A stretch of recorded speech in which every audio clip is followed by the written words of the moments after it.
The recent attempt on Trump's life has left him scarred and deformed, but he has never been stronger. He is absolutely on a tear right now, a biblical tear, all right? They arrested the former head of the FBI. They are going after violent lefties as well as people that are promoting the violent left rhetoric that's causing all of this. Supreme Court ruled in Trump's favor in the most hilarious way possible.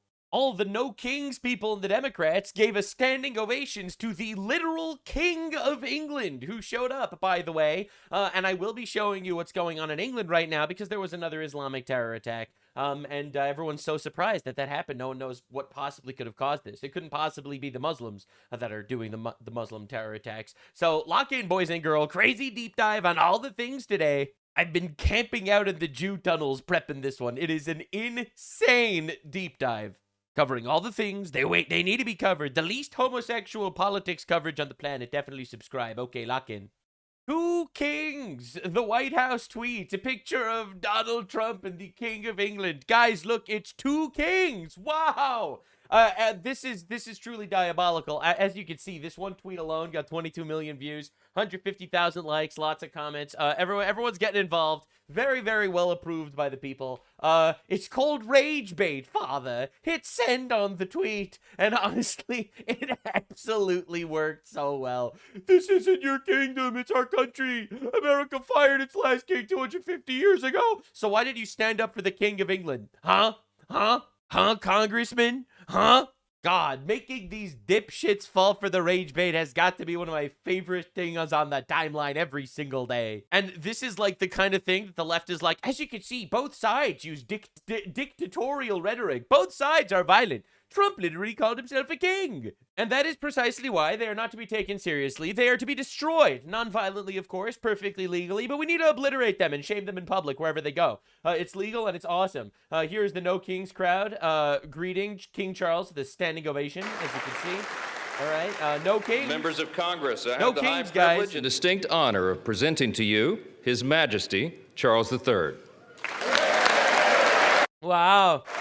Wow, look at that. Look at that. All the no kings people standing for a king. This might be one of the absolute greatest snapshots of human history. Because you see, as I've been saying the entire time, the left in America are like the demons in Freerin. All right, we cannot coexist.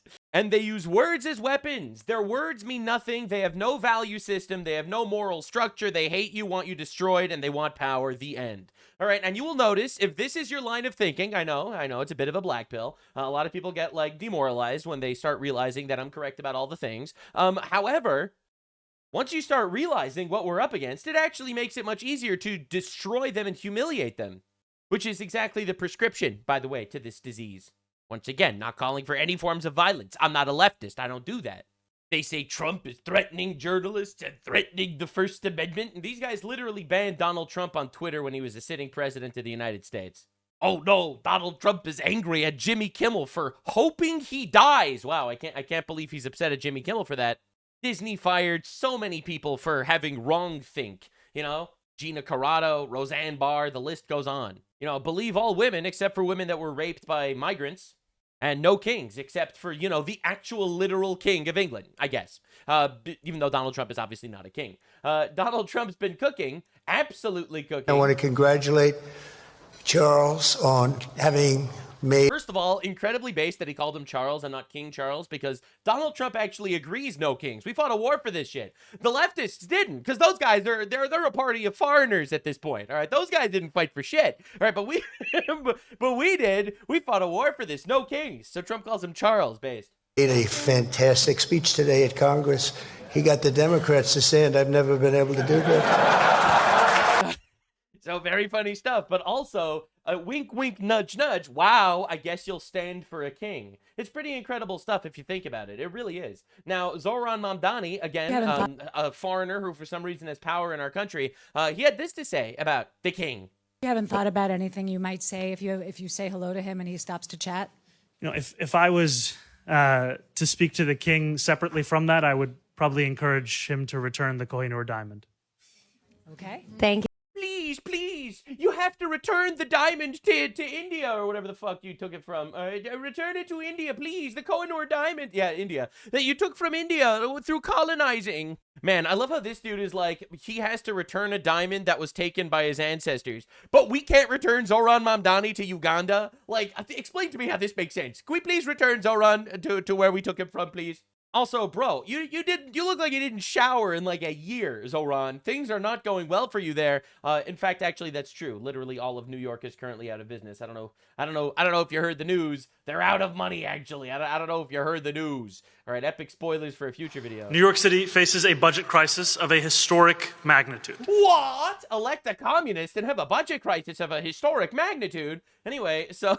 It's spoilers for a future video. Anyway, I'm working on that deep dive. The point that I'm trying to make here is, you must return the diamond to India that was taken by our ancestors. Which is a really good doctrine in general, which is why I'm so happy the Palestinians decided to give the Jews Israel back, their homeland. I'm sure you totally agree with that, Zoran.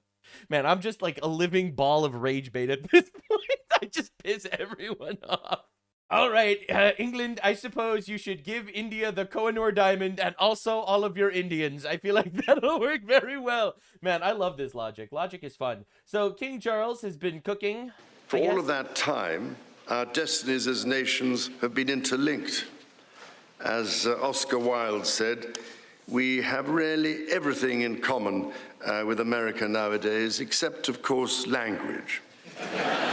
True, because they only speak Pakistani and Arabic in England these days. Hilarious. Now, Donald Trump, this is him holding a bee with... I don't know how he does it. I don't know how he always has, like, one of these super iconic photos. Mr. President, we found a cool bug outside. Oh, my God, a cool bug. Let's go, guys. Yeah, that's my goat. That's my goat, by the way. I don't know how he does it, but he does. Anyway, just to understand the average mind of the No Kings people...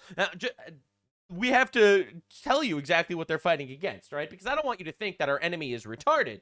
I want you to think that they're evil. You see, that is how this works, actually. Now, to be clear, the person that just tried to assassinate President Donald Trump was a No Kings rioter, protester, whatever. The guy was at No Kings rallies, and that is an ideology that will make you kill the president. Because if you think about it, if Trump's a dictator, we got to kill him. If he's a fascist, we should kill him. If he's a Nazi, we should kill him. So every time you call him these words, it's like, yo, if that's true, we need him dead. Yeah, I'm not surprised that they're going to keep trying to kill him. What do you make of the fact that he was democratically elected, even won the popular vote? How does that make him a king? It doesn't make him a king. It makes him a president. Oh. Not a king. Okay. Well, this is called No Kings. Right. So what does that mean to you? Great question. It means we got to get rid of him. He's Why? not a king. Did you kill him? Is that what you're saying? It's a democratic process. He won the election. Like, dude, this is the level of brain rot we're dealing with. I told you, if you're a leftist, you're either retarded or evil. And there's no other option. And people will try to tell me that, no, they just have different policies. Well, maybe evil policies, or maybe you're just retarded. Those are the options. It's really not that complicated. And we've gone that route with him. Now, if he's acted like a king. Can you give me a specific example? Specific example? Well, there's a million of them all put together. Millions of examples. There's no one example. Not one. It's Just one or two? It's more than one or two. Okay, but No, can you give me one or two examples? Not off the top of my head. I mean, I can, I guess. I can? I'm just in But he can't. loss of thought. He can give you, but he can't give you. There's millions of examples of which he can't name any. And this is your average leftoid. No, this is the retarded ones. I'm not going to say he's evil. I give grace to the retards. That's what I do. I make sure that, look, I'm a graceful person. I assume you're retarded until proven otherwise. That's just how it works these days. Now, to understand, this is the tolerant left, okay? This is the super tolerant left, and they think he's a king. So what do? Now, I could show you a million of these compilations, but I feel like this works. This is just a compilation of leftists hoping Trump dies. Yeah, I mean, like... Never exercised and he only consumes Diet Coke. He shouldn't be this hard to miss. Yep, that's calling for an assassination. Really, at this point, I'm just waiting for that death certificate. Send us that death certificate so we can prove that that man is going to be 10 feet under the ground and burning in hell before we all celebrate. Real shooters don't miss. So for any real shooters out there, just a couple words of affirmations, because, you never miss. So, I look forward to turning on the news every morning to see if he's still here with us. How many of you do the same thing every day? My point was he has to die eventually, right? Please? And how the fuck y'all keep shooting everything but this bitch? Bro's got God and anime on his side. God has a plan for Donald Trump, and y'all are trying to interfere. All your plans, all your machinations, they do nothing against the anointed one. Again, I am rage baiting. I'm not like, I am rage baiting. You see, for me, Donald Trump is way too much of a liberal for me to consider him like the actual like GOAT. Man, I wish he was the fascist that the left actually thinks he is. But anyway, the point that I'm trying to make is, here's just I could show you infinite compilations of leftists hoping Trump is assassinated. All right, now, for the record, everyone that's yelling about rhetoric on both sides because Trump uses verbose rhetoric, and it's sometimes rhetoric that's a little bit violent-seeming. There is not this absolute entourage of the public praying and excited for the assassinations of Biden, of Kamala Harris, of Obama, none of this shit. Do I think they're evil people? Yes. Do I want them to get assassinated? No. I just want them to be humiliated, shamed, and lose all their elections and all their power and be in jail probably for corruption or treason or whatever. But I don't want them assassinated. And I think that's the public sentiment on the right, but it's not on the left. No matter how many leftoid pundits go out there and say there's rhetoric on both sides, there really isn't. You can't make compilations of this on the right. You can't. It doesn't exist because that's not how it works. In fact, to show you the levels of evil we're dealing with, the soundbite, this is going to be hard to listen to, of Charlie Kirk getting assassinated is a transition slide for leftoid shit libs on TikTok. Counting or not counting gang violence? Great. So to understand the level of evil we're dealing with is this. It is the absolute complete normalization of the cultural move towards political assassinations. And it's because the left actually just likes killing people, actually. Now, I'm not trying to be controversial here or anything, but yes, the party that has murdered millions of babies, 1 million babies a year, actually loves killing people. The party that will call and celebrate, the assassination of Charlie Kirk or every attempted assassination against Donald Trump and be upset that the shooter missed. Yeah, that party actually just wants you dead. Not trying to be controversial here or anything, but baked into Christian civilization is this idea of thou shalt not murder, right? It's in the Bible. Everyone learns it until they took the 10 Commandments out of, schools. But it's something that conservative values still hold. Ultimately, thou shalt not murder is a commandment that is part of the fabric of the culture. As the culture moves away from this conservative ideology or this biblical moral framing, it becomes evil because the left doesn't believe thou shalt not murder. They'll celebrate Luigi Mangione. They'll celebrate all this shit because they actually just don't believe this. And we're importing people from countries that don't have that biblical doctrine baked into the fabric of their society at all. A quarter of the left at this point is foreigners.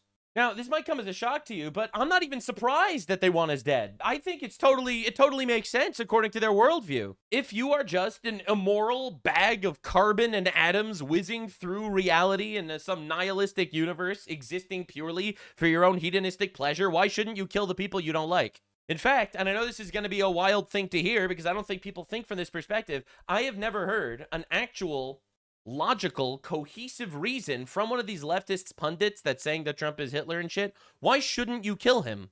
I have never heard a leftist actually explain to me why we shouldn't be killing the president of the United States. Aside from, no room for political violence in this country. But why? Anyway, the NC Board of Elections finds 34,000 dead people on voter rolls. All right. So again, all right, he's a king. All right. Even though he literally decided, hey, I lost an election in 2020, sort of. So therefore, I'm going to step down. All right. The best way to defeat a dictator, I guess, is by, democratically voting him out. And then it seems like maybe you didn't even do that. All right, maybe the King Party is the party that's putting dead people on voter rolls to steal elections or something. All right, and then you look at the Twitter retards. MAGA. Conservatives have never been violent towards liberal presidents. Meanwhile, reality, the assassination of Abraham Lincoln. You absolute fucking retard. Abraham Lincoln was a Republican. Are we seriously doing this? Every single assassinated president or attemptedly assassinated president in all of American history was a Republican except for one, Kennedy. He was the only Democrat president ever assassinated, and that was probably a CIA op, let's be honest. Every single other one was Republican. And it's like, this is what we're dealing with here. It's crazy, right? And because the left can never actually, acknowledge that they're retarded, right? Look at this, man. Lincoln was a Republican, though. Response, that was before Republicans became racist. So how is this a MAGA shooter? Like, what are we even doing here? What are we even doing here? It's absolute insanity. Now, everyone's like, oh yeah, but there were 11 assassination attempts against Obama.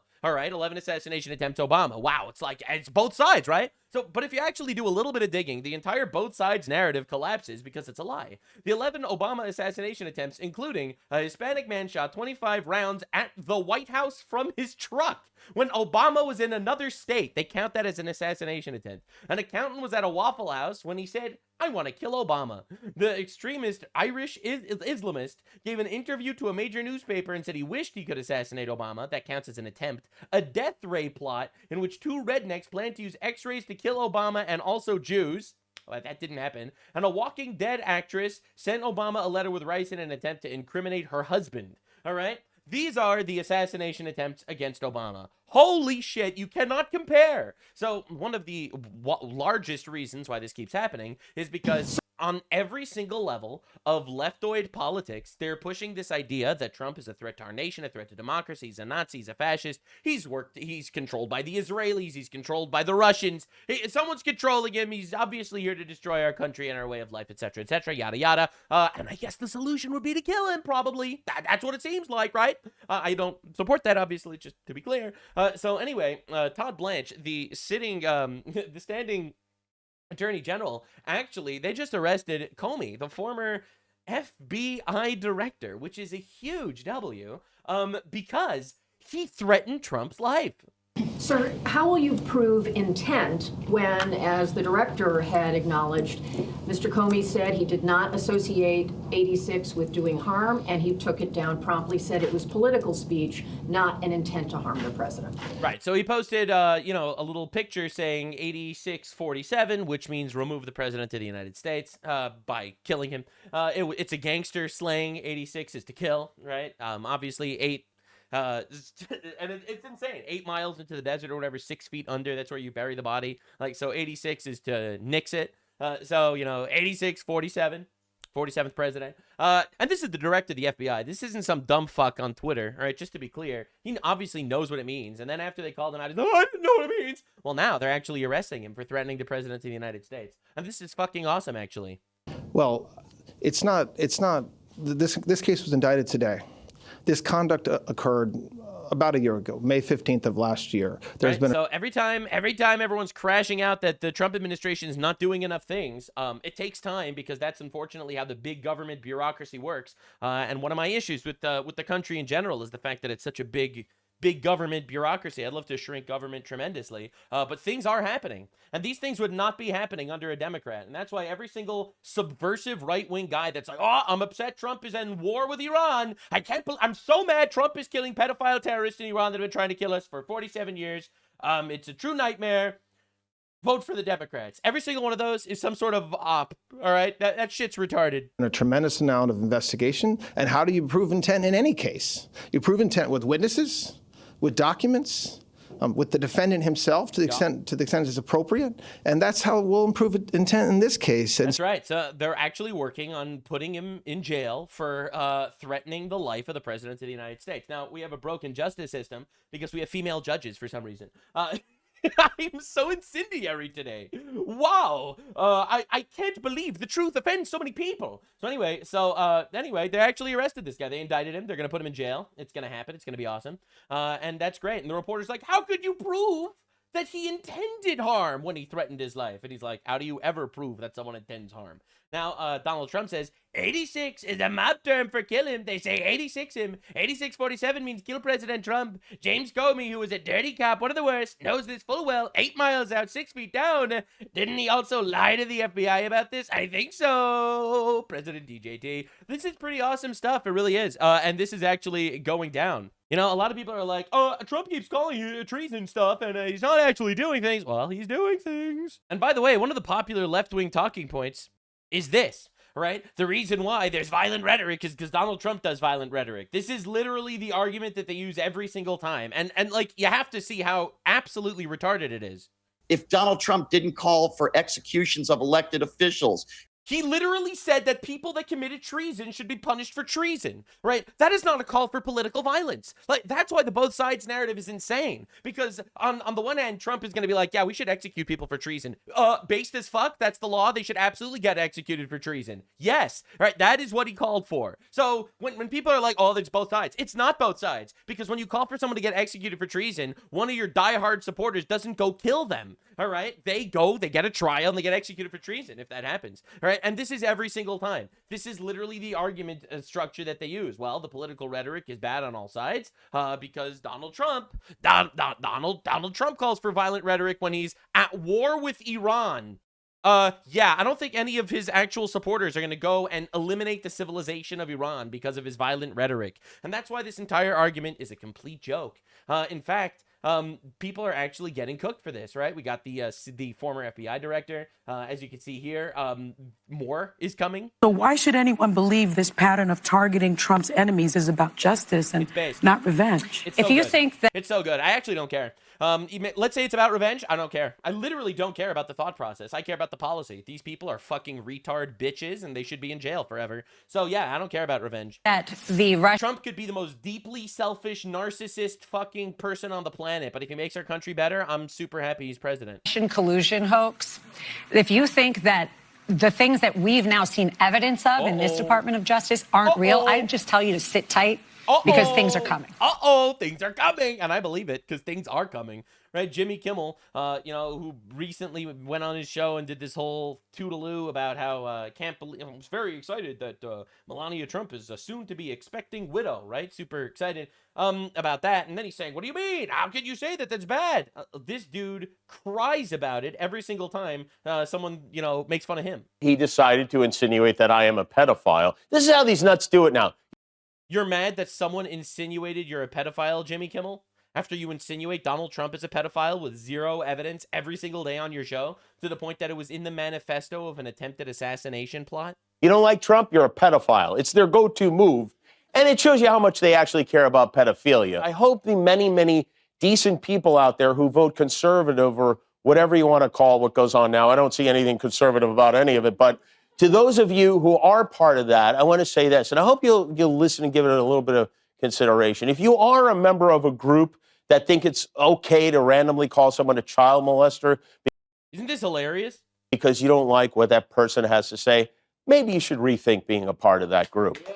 And like, again, this is coming from the Democrat Party that is constantly calling Donald Trump a pedophile with zero evidence. Zero evidence, by the way. But he's mentioned the Epstein files. Yeah, a lot of things are mentioned in the Epstein files. Epstein was working with Obama's lawyers to try to get him to lose his election. That's part of the reason why he's in the Epstein files. Like we can't do this. Kimmel is an absolute fuck, and it's unreal, all right? So, it's crazy watching this happen.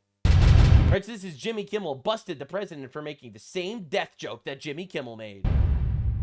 Trump was very excited about hosting the king, and a lot of it is because Trump's mom was a great fan of the royal family. My wonderful mother, Mary McLeod. She came to America at 19, met my incredible father. We loved him so much. We all loved him. We loved her. We loved him, Fred, and they were married for 63 years. And excuse me if you don't mind. That's a record we won't be able to match, darling. I'm sorry. Just not going to work out that way. Wait a minute.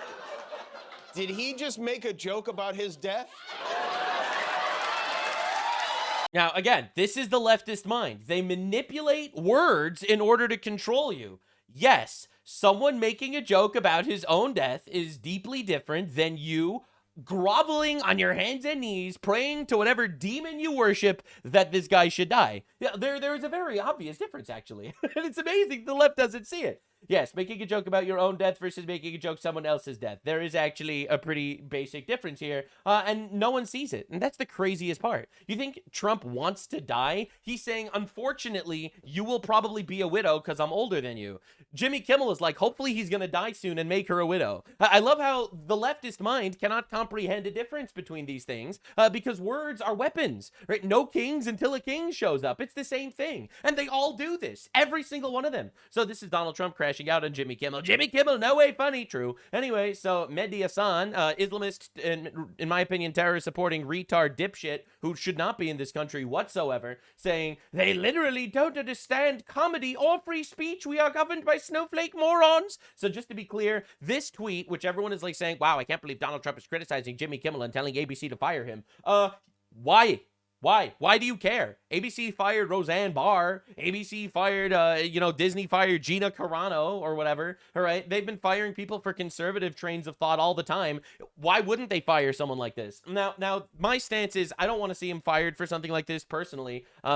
From like some sort of ideologically perspective, and I think that everyone should have the right to say whatever they say, but that's not the case. The case is, you could fire your employees for literally whatever you want. If I had an employee that was celebrating the assassination of Charlie Kirk, I would fire him immediately. Why? Not because I'm censoring his freedom of speech, but just like he has the freedom to make fun of Charlie Kirk and be an evil piece of shit retard, I have the right to fire an evil piece of shit retard. Again, the Islamist that's anti-free speech, by the way, because the Quran is directly opposed to free speech. If you draw a fucking picture of Muhammad, they will execute you in Islamic countries. All right. And so this is the anti-free speech ideology that's yelling at you for not understanding comedy or free speech, which obviously is not relevant here. Now, the community kills him. Mehdi called for increased censorship after the Charlie Hebdo assassinations. As a Muslim, I'm fed up with the hypocrisy of the free speech fundamentalists. Right. He's mad at the free speech people because they're allowing Islamophobia. Right. It's almost like he doesn't actually have any principles or values whatsoever, and he literally just uses words to be a retard or something. Now, my favorite example of this is when he had a gigantic crash out and walked off CNN because of, honestly, a very funny joke, and an appropriate one, in my opinion, that was made about him on CNN. Nazis, stop doing... You're called an anti-Semite. You've been called an anti-Semite more than anyone else's table. Yeah. And people would sit there and... No, by me. I never called you an anti-Semite. Okay. I mean, I'm not sitting here saying... I'm a supporter of the Palestinians, so I'm used to it. Yeah, I hope your beeper doesn't go off. The thing is that... Did you just say I should die? You should not... No, he said he hopes your beeper doesn't go off. You said I should be killed. No, I did not say that. No, I did not say that. Hold on. Did your guest just say I should be killed on live TV? I said I hope you're... All right, this is after the Mossad obliterated Hezbollah by all of their beepers exploding and killing them. Let me just stop. You said you hope my beeper doesn't go off. Yeah, he hopes your beeper doesn't go off, meaning he hopes that you're not a terrorist that's part of Hezbollah. What do you mean? He hopes you're not a terrorist. The Palestinians. Hamas? Guys, let me stop. Palestinians. Are you? Am I what? No, of course I'm not. I apologize. So anyway, they have a giant crash out. Point is, the argument goes on. We don't need to repeat this. And Mehdi Hassan gets up and walks out live on air. A year ago today, he's still. I love how this tweet's like a year later. This is literally a year later, still crashing out. It's freedom of speech. I don't understand what your problem is, Mehdi. I don't understand why you're so mad. It's literally freedom of speech. A year ago, a racist tried to make a joke about me being killed by Israel. No, he made a joke about you being a terrorist. That was the first time I've ever walked off. You're a bitch. Yeah, we know. That night, CNN said that they'd banned the racist, but oh my God, he's back. Oh my God, they would. I can't believe it. I am the victim of abuse. Bro, these people are such fucking losers. Wow, you mean to tell me that he made a joke calling you a terrorist when you support terrorist organizations? I can hardly believe it. The funniest thing is, we don't care anymore, right? You could try, and I think that the correct stance is that we don't care. All right, you want to, sit there and yell from your ivory tower about how Republicans are censoring your speech. I actually don't give a shit about what you have to say because you're a liar, and liars shouldn't be trusted just in general. All right, and none of these people actually have a value system that matters. Right? They shout about freedom of speech not because they care about it, but because you care about it. Remember, they banned the president of the United States from the internet while he was a sitting president of the United States. Understand the level of bullshit we're dealing with. All right. The Trump administration has caused so much pain to people's everyday lives that some folks are fed up and willing to risk it all. All right, so that's justifying the assassination against Donald Trump. And honestly, they're violent as fuck. They really are.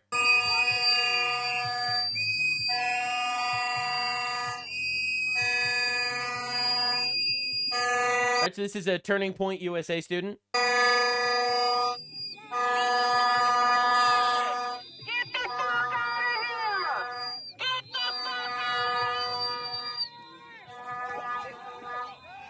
And they beat her up. As you can see, they beat her up. They're very violent. Well, breaking news, 2 leftists federally indicted in connection to the violent assault in Minnesota on TP USA journalist Savannah Hernandez. Absolute W. FBI Director Kash Patel confirming today 3 individuals, actually, not 2, 3 individuals indicted on charges of assaulting TP USA reporter Savannah Hernandez. The recent video of individuals assaulting Savannah surfaced out of St. Paul, Minnesota. The FBI immediately engaged and led the investigation. This week, the federal charges, supported by the great partners at the Justice Department, led by Acting AG Todd Blanche. Above all, we are thankful. Sav says is okay, etc., etc. Don't do this shit again. Now, to be clear, this means that shit is happening. So to all the people that are saying nothing is happening under Trump, things are happening because this never happened before. The Overton window has shifted. Things are actually happening, and the left doesn't know it's coming for them because I think everyone's just really tired of their shit. There's violent rhetoric on both sides. I'm saying kill the president of the United States, and you're saying that we should execute people for treason. Yeah, that's not violent rhetoric on both sides. Both sides are censoring freedom of speech. You want Jimmy Kimmel fired for celebrating the death of an innocent man, and the left literally cancels and fires literally everyone they possibly can, puts them in jail if they refuse to bake a cake for a gay couple. We're not the same, and you're going to be destroyed. Non-violently, peacefully, but we're going to destroy you. Now, one of the largest victims to political violence in our time has got to be Erica Kirk. And she just released an actual giant statement responding to all of the things, which is truly incredible that she actually did it. I didn't watch it yet. It's probably a bad idea to do this just because the entire, large swaths of the right, honestly, and the entire left absolutely hates her because she is the victim of an absolute atrocity. Now, after everything she went through, she was obviously incredibly upset by the attempted assassination on Donald Trump during the correspondence dinner of which she was in attendance. And the entire left was celebrating that she was crying, that she had PTSD because she witnessed her husband getting assassinated. Thank God leftists care about human rights and mental health when they murder you and celebrate your widow's trauma. Am I right, guys? So it's coming from everywhere. It really is. Like, the crazy thing is, Joe Rogan even is making fun of Erica Kirk because it's been so widespread. I've heard Erica Kirk's got a dick. I've heard that one. Whoa, she seems thrilled right now. She's an odd duck. She's a kook for sure. You ever seen the compilation of her making crazy eyes? No. There's a video of her making demon eyes, and every time she makes the eyes, the music. Yeah, she was mad that her husband was assassinated, I guess, or something. This is wild. And look, I see in my comment sections, whenever I do stuff like this, I see in my comments that people are like, I don't know, I think Erica Kirk is suspicious, etc., etc. My stance on this is actually very simple. Okay, my stance on all of this is actually very simple. It says in the Bible, in Exodus 22:22. All right. And I'll read it in my best King James Version voice interpretation. All right. Ye shall not afflict the widow or fatherless child. That is, ye shall not comfort or assist them and be ready upon all... Ye shall comfort and assist them and be ready upon all occasions to show them kindness. All right, and 22:23 states that if you actually are mean to them, God will strike you with the sword. All right, so my stance is actually, she's a widow, all right? I'm not going to explain to people how they should be grieving properly. I'm not going to sit here and telling them, oh, you're smiling too much, you're crying too much, you're on camera too much, you're not on camera enough. You are addressing this, you're not addressing this. You should not be celebrating his life. You should not be mourning his death, etc., etc. I think this is all really disgusting shit. It really is. And the craziest part is, most of the time she actually is in the limelight these days is when she's responding to shit. It's insane. So this is Candace Owens saying that the White House Correspondents' Dinner shooting assassination on Donald Trump was all fake. It was all staged. Because actually, it was all about getting sympathy for Erica Kirk. You can't even make this up. These people are evil. All right, you guys, first and foremost, thank you for all the birthday wishes. Back on air today, back from Rome. Can't wait to respond to everything. The Time magazine cover. Very quickly want to get in my predictions for the Erica addressing the world about the shooting, the Secret Service. What the fuck is that shooting in like air quotes? They tried to shoot the president of the United States. What are we doing here? Shooting, apparently. Apparently, the apparent shooting. I'm going to guess that they're going to use this now as an excuse to say that she's not going to be touring anymore because, as I told you guys in the background, the students are beginning to revolt against her and they don't want to host her for events and they're having a hard time selling tickets, but they're going to kind of parlay this, again, total guess, they're going to parlay this into, well, she's been re-traumatized by the shooting and that's the reason she's going to take a step back because the world has become too violent. That's my prediction. I wonder why she thinks the world might be violent. I don't know. Maybe she witnessed her husband getting assassinated in one of the most viral, recorded, most publicly watched public assassinations in the history of humankind. Like, this is the crazy shit that we need to deal with here, man. Right? So first she'll go on like a whole tirade. She makes an entire series called The Bride of Charlie, talking about how Erica Kirk was a secret Mossad operative placed into marrying Charlie and then she could assassinate him and steal his company. Right? So she's been pushing all of that shit. And now that there's a shooting, she claims the shooting was staged and it's going to be used for Erica Kirk to gain sympathy for, why are we even doing this, man? So she made a response, and then Candace responded, and then her team responded and leaked some of Candace's DMs. So we got to see this because everyone's been talking about it. And honestly, my stance on this actually is her husband was assassinated, and that's really sad because I actually love Charlie Kirk. I love the guy. I think he was amazing. He was an incredibly powerful force for good in the world, and he's dead now. And all of the most evil people out there decided to come together and shit on his legacy to make the world worse. It seems to me that nothing will ever be enough for the evil in this world. Our country has become unrecognizable. These people have perverted the truth to the point that they motivated the murder of my husband. They have continuously tried to assassinate the president, and anyone who stands in their way is labeled hateful, racist, fascist, and every other trigger. That's right. Now you're not a bad guy for trying to assassinate the president. You're a bad guy if you don't want people to assassinate the president. Word that is grossly dishonest. We want the best for our country. They don't. This is why Charlie started Turning Point USA in the first place. He didn't trust the radicalized liberal teachers. And this past Saturday, it was a school teacher, of all people, a school teacher, that attempted to change our history for the worst with bullets. Yeah.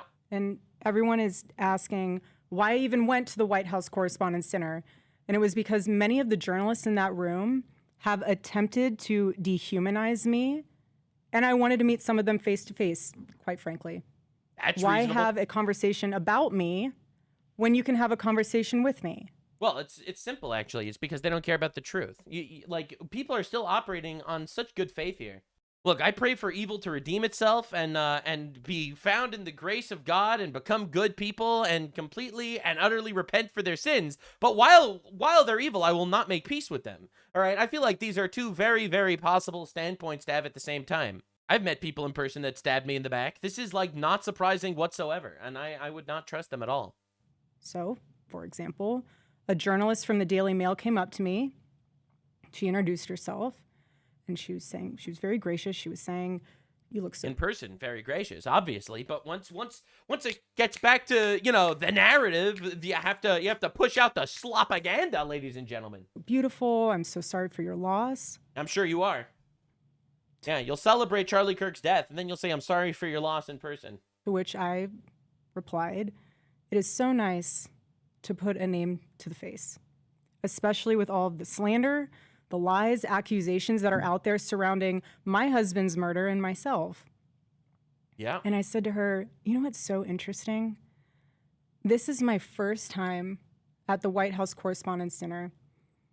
And I find it so fascinating, the dynamic that is going on right now, because everyone is all dressed up and you guys are co-mingling in and out of each other's cocktail parties.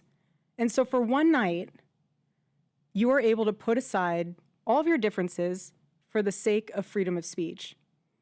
And then by Monday morning, things will go back to being an absolute bloodbath between all of you. To which she replied, literally, she said, I know. Isn't it special, right? Isn't tonight so special? It's like they literally do not believe the things they say. It's all a game. It's all a giant propaganda shit-slinging festival. It's unbelievable. And following that conversation, it was time to take our seats, and we went into the big ballroom where the dinner was. And one of the first things I noticed when I walked into that room was quite literally the proximity of the opposing outlets to one another. So you have one table here that's Politico, and another table here that's Fox, and another table here that's WAPO, and you're all crammed together, elbow to elbow. And to make the night even more of a spectacle, every single 10-person table had 10 bottles of wine. And the president of the White House Correspondents Association, she did a great job of trying to make the evening have that feeling of Americana. You know, we were in a room celebrating freedom of speech despite our differences. And the U.S. Marine Band performed the national anthem so beautifully. And then shortly thereafter, gunshots rang out and total chaos ensued. And you guys have all seen what happened next because there are 1,000 videos of it. Yep. So let's discuss that fact for a second. If you were in that room, you had no way of knowing what the status of the shooter was, how many there were, or honestly, really anything. It was just utter chaos. And so during an active shooting, these journalists are using their phones to find moments to capture for clips. They were so concerned about getting a video in a room with an active shooter. Bro, there's an active shooter and they pull their phone out to take a video of Erica Kirk crying. Like, that isn't fair. That's a good point. You know, that's a really good point. That they could have accidentally and quite literally filmed themselves being shot.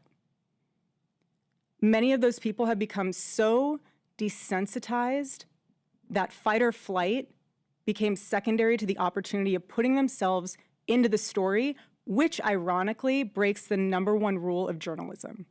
And again, ironically enough, the shooter was a teacher. Yeah. You have these people who are supposed. No, I think it's actually apropos that the shooter's a teacher. If you think about it, all right, this guy is a teacher. He is a educated guy. He's an intelligent guy. He has all sorts of degrees and shit. And he went and did this, all right? Like, a lot of people say that, oh, the shootings are done by, like, people, they can't control themselves, they can't control their emotions, whatever. That is not the case here. Their ideology is that they want to kill you. And that is the ideology that they teach a generation of children in schools. Supposed to be teaching our children the future of this country, and he's so unhinged that he is able to teach children by day and then attempt to murder the president of the United States by night. I totally disagree with the whole framing here. I don't think he was unhinged at all. I think he was actually probably a very intelligent person that was able to, you know, breathe deeply and calm himself down in very stressful moments in order to do what he honestly, genuinely thought, according to his perverted demonic ideology, was actually a good thing, whatever good means, according to this guy. This wasn't some psychopath that snapped. This is the logical ends to this satanic leftist ideology that I think is plaguing the Western world as a whole. I wish more people would actually get there and logically understand exactly what's going on, right? According to the leftist mind, why do you think that killing the president is not a good thing? Every single one of them would justify it. Every single one of them would celebrate it. The largest leftist streamers are talking about it. HASAN is saying someone needs to do it. All right? Destiny is saying conservatives need to be afraid in public to get killed. They're not just calling him a Nazi to criticize tendencies that he has or to criticize policy. They're calling him a Nazi because they really want someone to kill him. They banned him from social media. They tried to jail him. They might have stolen an election. They're trying to kill him. The only rally ever filmed by CNN ever in the history of Donald Trump was the one in Butler, Pennsylvania, where there was an assassination attempt. Like, I feel like a lot of people don't want to acknowledge the reality that we're in, that they just don't believe in thou shalt not murder. They believe in thou shalt murder if it benefits your cause. So I don't think we actually benefit anything by calling these people unhinged. I think these are the types of people that will come up with their own demonic ideologies to explain why actually killing the president is a good thing, and then they will use that to indoctrinate a generation of children into why political violence and communist revolution is actually awesome. So I think that that this is This is a bit of an L that I see everywhere in conservative media, because conservatives don't want to acknowledge the idea that actually our enemies are worshiping the devil and trying to kill us. Now, I know I'm not saying that they're all worshiping the devil on purpose. I think most of them are probably just doing it by accident, by following every single one of his policies. And in his manifesto, he starts by contextualizing himself by saying, I am a citizen of the United States of America. Yep. And while we may have big problems with illegal immigration in this country, I have to tell you, we have an even bigger problem when it comes to the systemic indoctrination and radicalization of our own citizens. I think that those two cases are actually a lot more similar than you might want to admit. I think both illegal immigration and the radicalization of our citizens are two sides of the same coin. Half of the Democratic Party are foreigners coming in here and bringing their foreign ideologies. They do not subscribe to the biblical tenets on which our country was founded. A lot of the radicalization is coming from colleges, which are getting billions and billions of dollars every single year from places like China and Qatar. Pushing for immigration has always been a way to make up for the birth rate collapsing, which is being done on purpose, being pushed by these feminist ideologues to overwhelm and get rid of us. It's actually very simple if you think about it. This is what got my husband killed. True. This is what has led to 3 legitimate attempts on President Trump's life. And I can speak firsthand to that unbearable toll that this must take on our First Lady. Yep. There has never been a president who has faced this many assassination attempts in Americans' entire history. Yep. And after each one, the reaction from the far left has been, at best, a shrug, and in some cases, a sick disappointment that the shooter was unsuccessful. Every single one of them was disappointed he was unsuccessful. I don't think there was a single person on the far left, as you call it, that just shrugged. Because you see, like, moderate leftists saying that they wish he didn't miss, too. All human beings. And if you can just pause and just take a minute and ask yourself, how would you feel if even just one person made cruel jokes about the attempted murder of your loved one? That is what Jimmy Kimmel did to the First Lady. He said that she had the glow of an expected widow. The glow of an expected widow. Just 48 hours before that nightmare almost became a reality.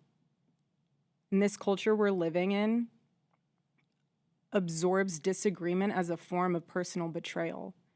It turns having an opposing viewpoint into a moral crime worthy of punishment. And here's what I've realized through all of this, truly, having lived through quite literal hell these past 7 months, if you strip someone of their humanity long enough, you will arrive at the chilling conclusion that they don't deserve to exist at all. Every morning I wake up to a new headline lying about me. I have comedians dressing up in whiteface. I have people saying I'm not fit to be CEO. And I have Candace Owens claiming I murdered my husband. Oh, damn! Damn! Dropped the nuke. This is the first time she said that publicly, I think. Yes, true, by the way. Evil shit. And the list goes on. And she has always been a leftist. She's always been a leftist. She was a leftist before she was some sort of conservative. She preaches leftism constantly. She was, and always will be a leftist. Unbelievable. And on and on.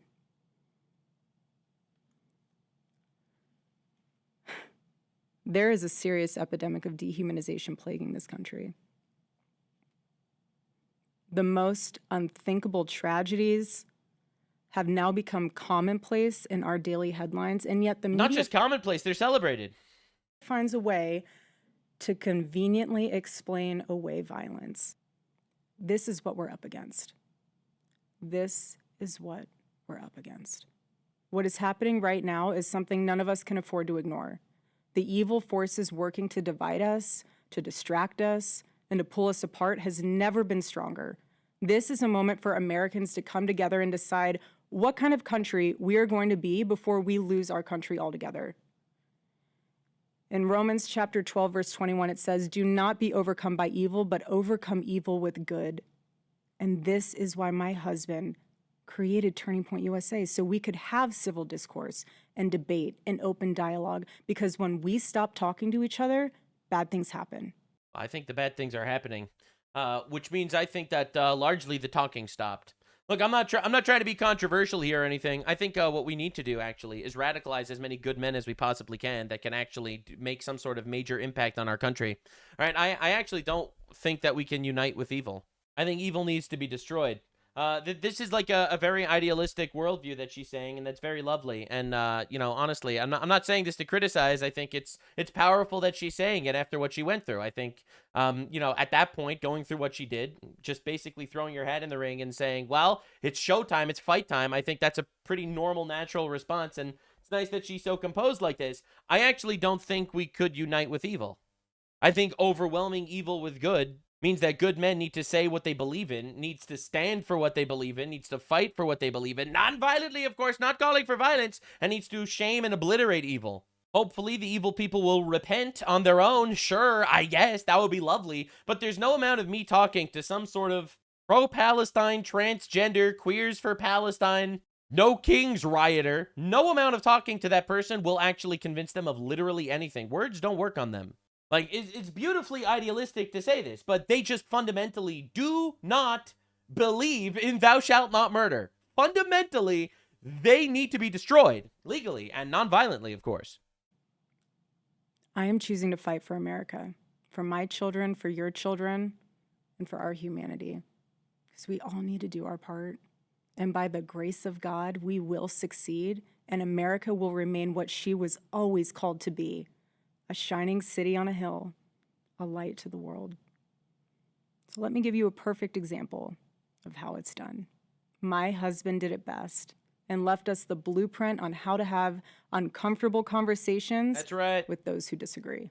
Yeah, and I think it's important, not because I think it'll actually convince the person you're disagreeing with most of the time, but because it works very well to absolutely humiliate them in the marketplace of ideas and radicalize an entire generation. I say radicalize, but normalize an entire generation of radicals. Ultimately, I think that's what we need to do here. So yeah, ultimately, yeah, I guess that was a good statement, I guess.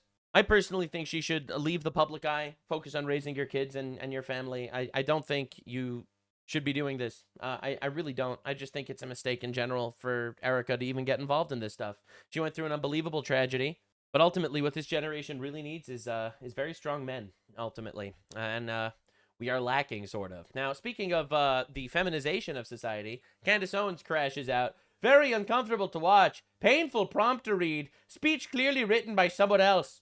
Objectively, by the way, she reads from a prompter written by her assistant in her own show. Objectively terrible, so they will now pay for people to tell us otherwise. What are we even talking about? Out of everything I've said about Erica, she chooses to respond to something I've never said. They always lie. I don't know who they is, because usually they is the Jews. But I guess they always lie is talking about Erica Kirk now. First of all, this is not true.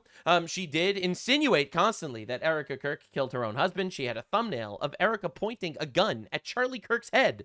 And also, she was totally wrong. She thought that she said before that this entire statement would be done so that obviously she could go out there and she could use it as some sort of excuse and platform. She basically said political violence is bad, we need to unite, which is, I guess, a pretty nice message, even though I think, you know, partially idealistic and unrealistic. And this is the absolute obliteration that happened on the timeline. Oh my God, Andrew Colvett, the best friend of Charlie Kirk and the person that's seemingly running the Charlie Kirk show right now, said, "Funny, you said exactly that to my former employee, Aubrey. Yes, Aubrey took a screen grab of your chat and bragged about it to her friends."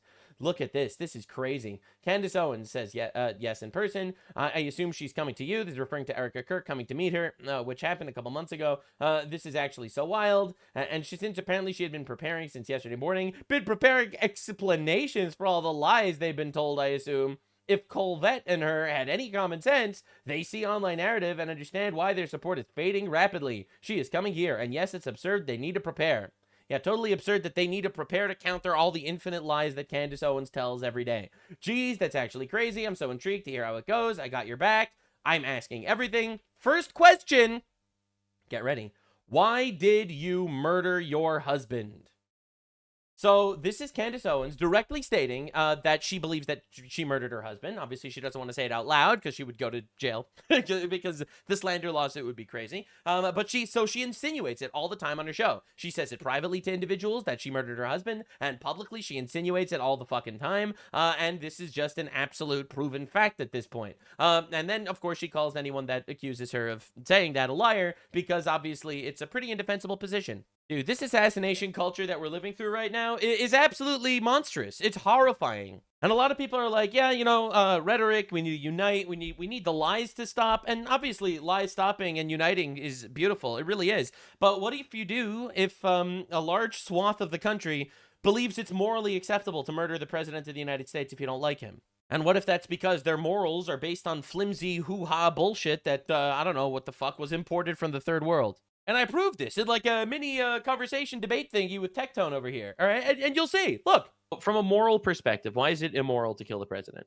So, for the record, I don't want to kill the president. No, I think it's very evil. But this is a thought exercise. The way that I like to operate with my morality and what I believe in is if I push it into totality, and the entire world operates the exact same, would it lead to the extinction of our species? And so that's how my morality operates. So, like, for example, like I don't support trans people because if everyone was trans, we'd all be extinct. But if everyone was allowed to kill everyone because they wanted to, well, then that would just lead us into chaos and the destruction of our civilization. So that's kind of why I just wouldn't support that. All right. So why is the destruction of our civilization a bad thing? Why is that immoral? Why is it liberals? Okay, because I live in it and I want to be alive and I don't want to be killed. So it's personal preference, basically. Yeah, everything's personal preference, absolutely. Okay, so if it's his personal preference to kill the president, why is that bad? Checkmate. Because his personal preference leads to the destruction of our species. Now we're getting to circular logic. So, no, well, it's not really circular logic. You're basically explaining why every person's morality should just be based off whatever their personal preference is. And if you're doing that, then how could you call someone immoral for wanting to kill the president? Sure. Yeah. So and that's basically where we're at these days. And I feel like a lot of people need to engage in this little thought exercise and just go through the steps with somebody, man. Just go through the steps and you'll notice where it ends up, because this is the ideology of the entire left. All right. Like a lot of people are like fringe radicals. It's the whole left ideology that falls apart if on like a little bit of pressure. But this like Erica Kirk versus Candace Owens shit, this is like the toxic femininity to the extreme. And I am just not willing to sacrifice my civilization on woman drama. All right, listen, I'm just not willing to do that. I know that might be offensive to you, but I ain't getting involved.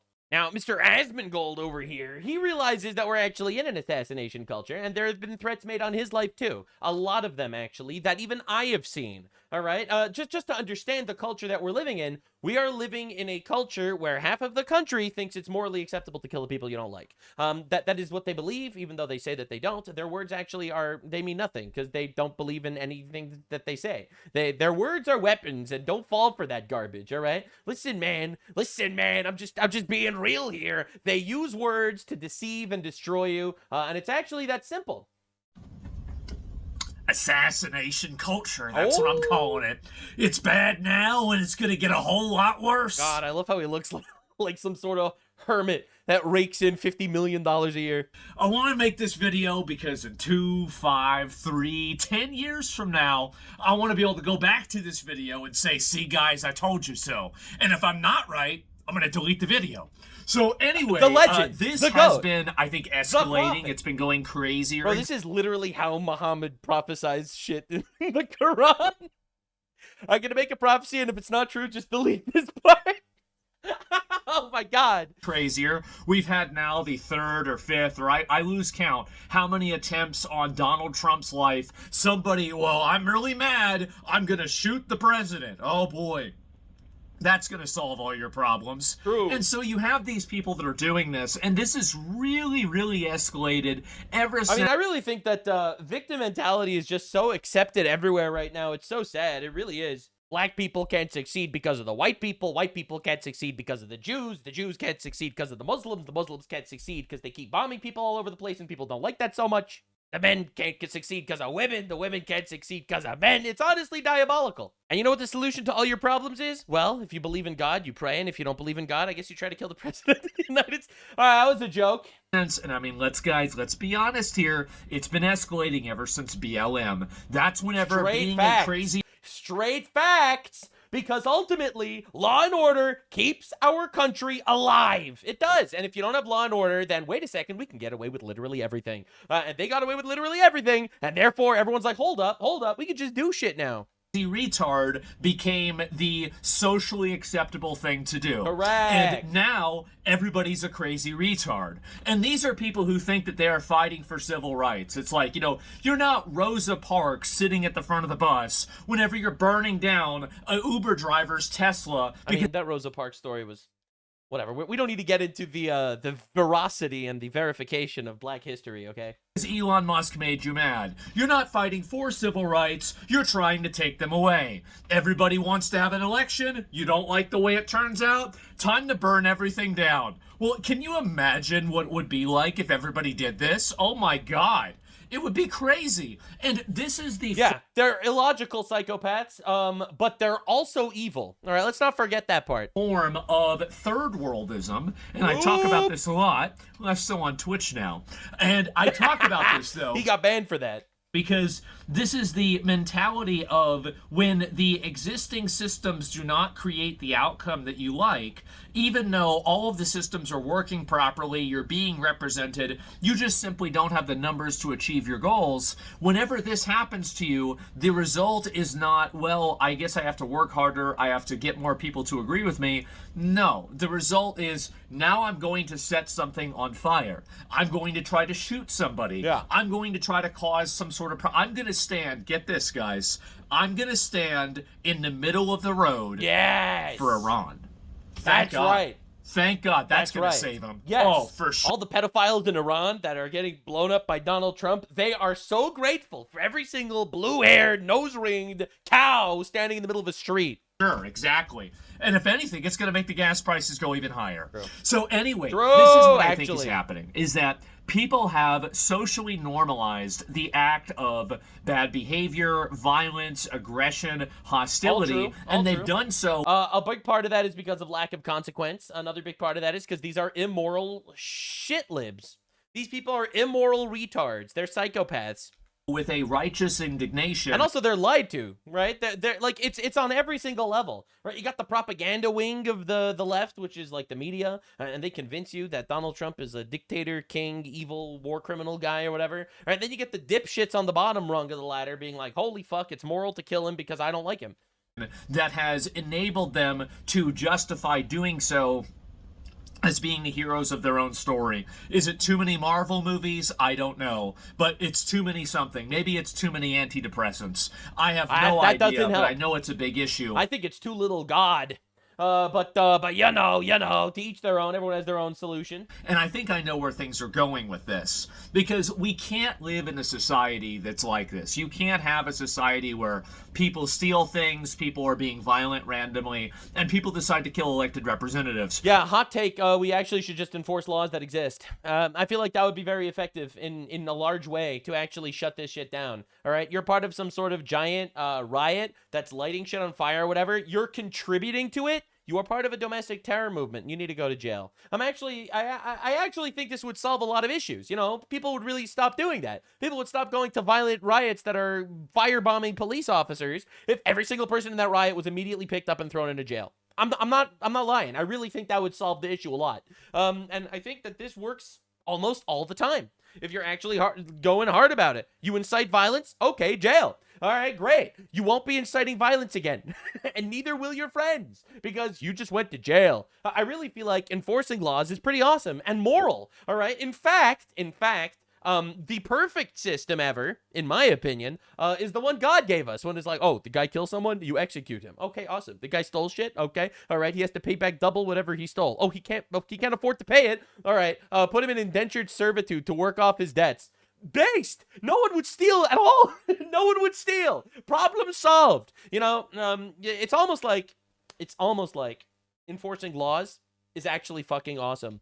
If you want a country like that, go to Africa. There's plenty of them. True. They're called PvP servers. They suck. I preferably don't want to be on one. True. So these people are trying to turn our normal country, and this is happening in Europe too. So if you're European and you're like, oh, this doesn't apply to me, we don't have this problem. Oh, get Yeah, out of you do. here. It's They're worse. driving through the fucking crowds with trucks instead of guns. Oh, wow, that's so much better. Yeah, they're like, we have no gun deaths. Yeah, we have a stabbing every single day, but we have no gun deaths. You guys have problems. Good job, too. England. This is a problem inside of all of Western civilization because I think, in my opinion, and this is, I don't want to be rude here, and I feel like this might offend some people, but I'll be real.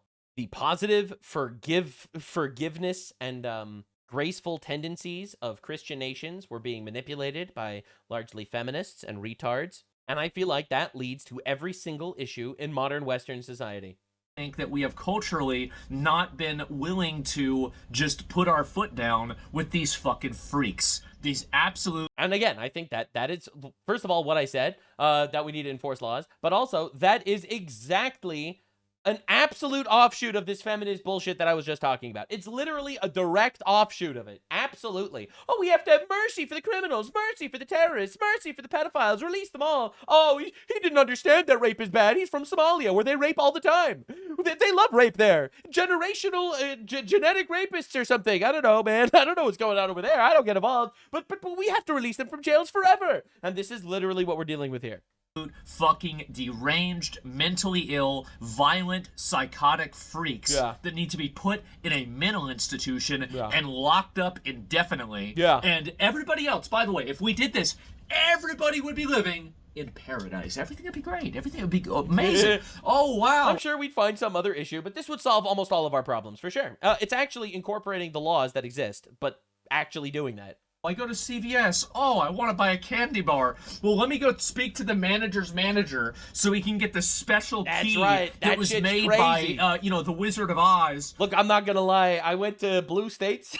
I went to fucking Target, and I'm like, I would like to buy I don't remember what it was, like a deodorant or something, and they're like, oh, the person working there didn't have the key. They had to call the special fucking guy to get the key to open the shit for the thing. Are we being serious, man? To open it up for me to get a Reese's peanut. I think it was in California when I was like actually crashing out about this. Like, you need to unlock special doors to get to the fucking underwear aisle.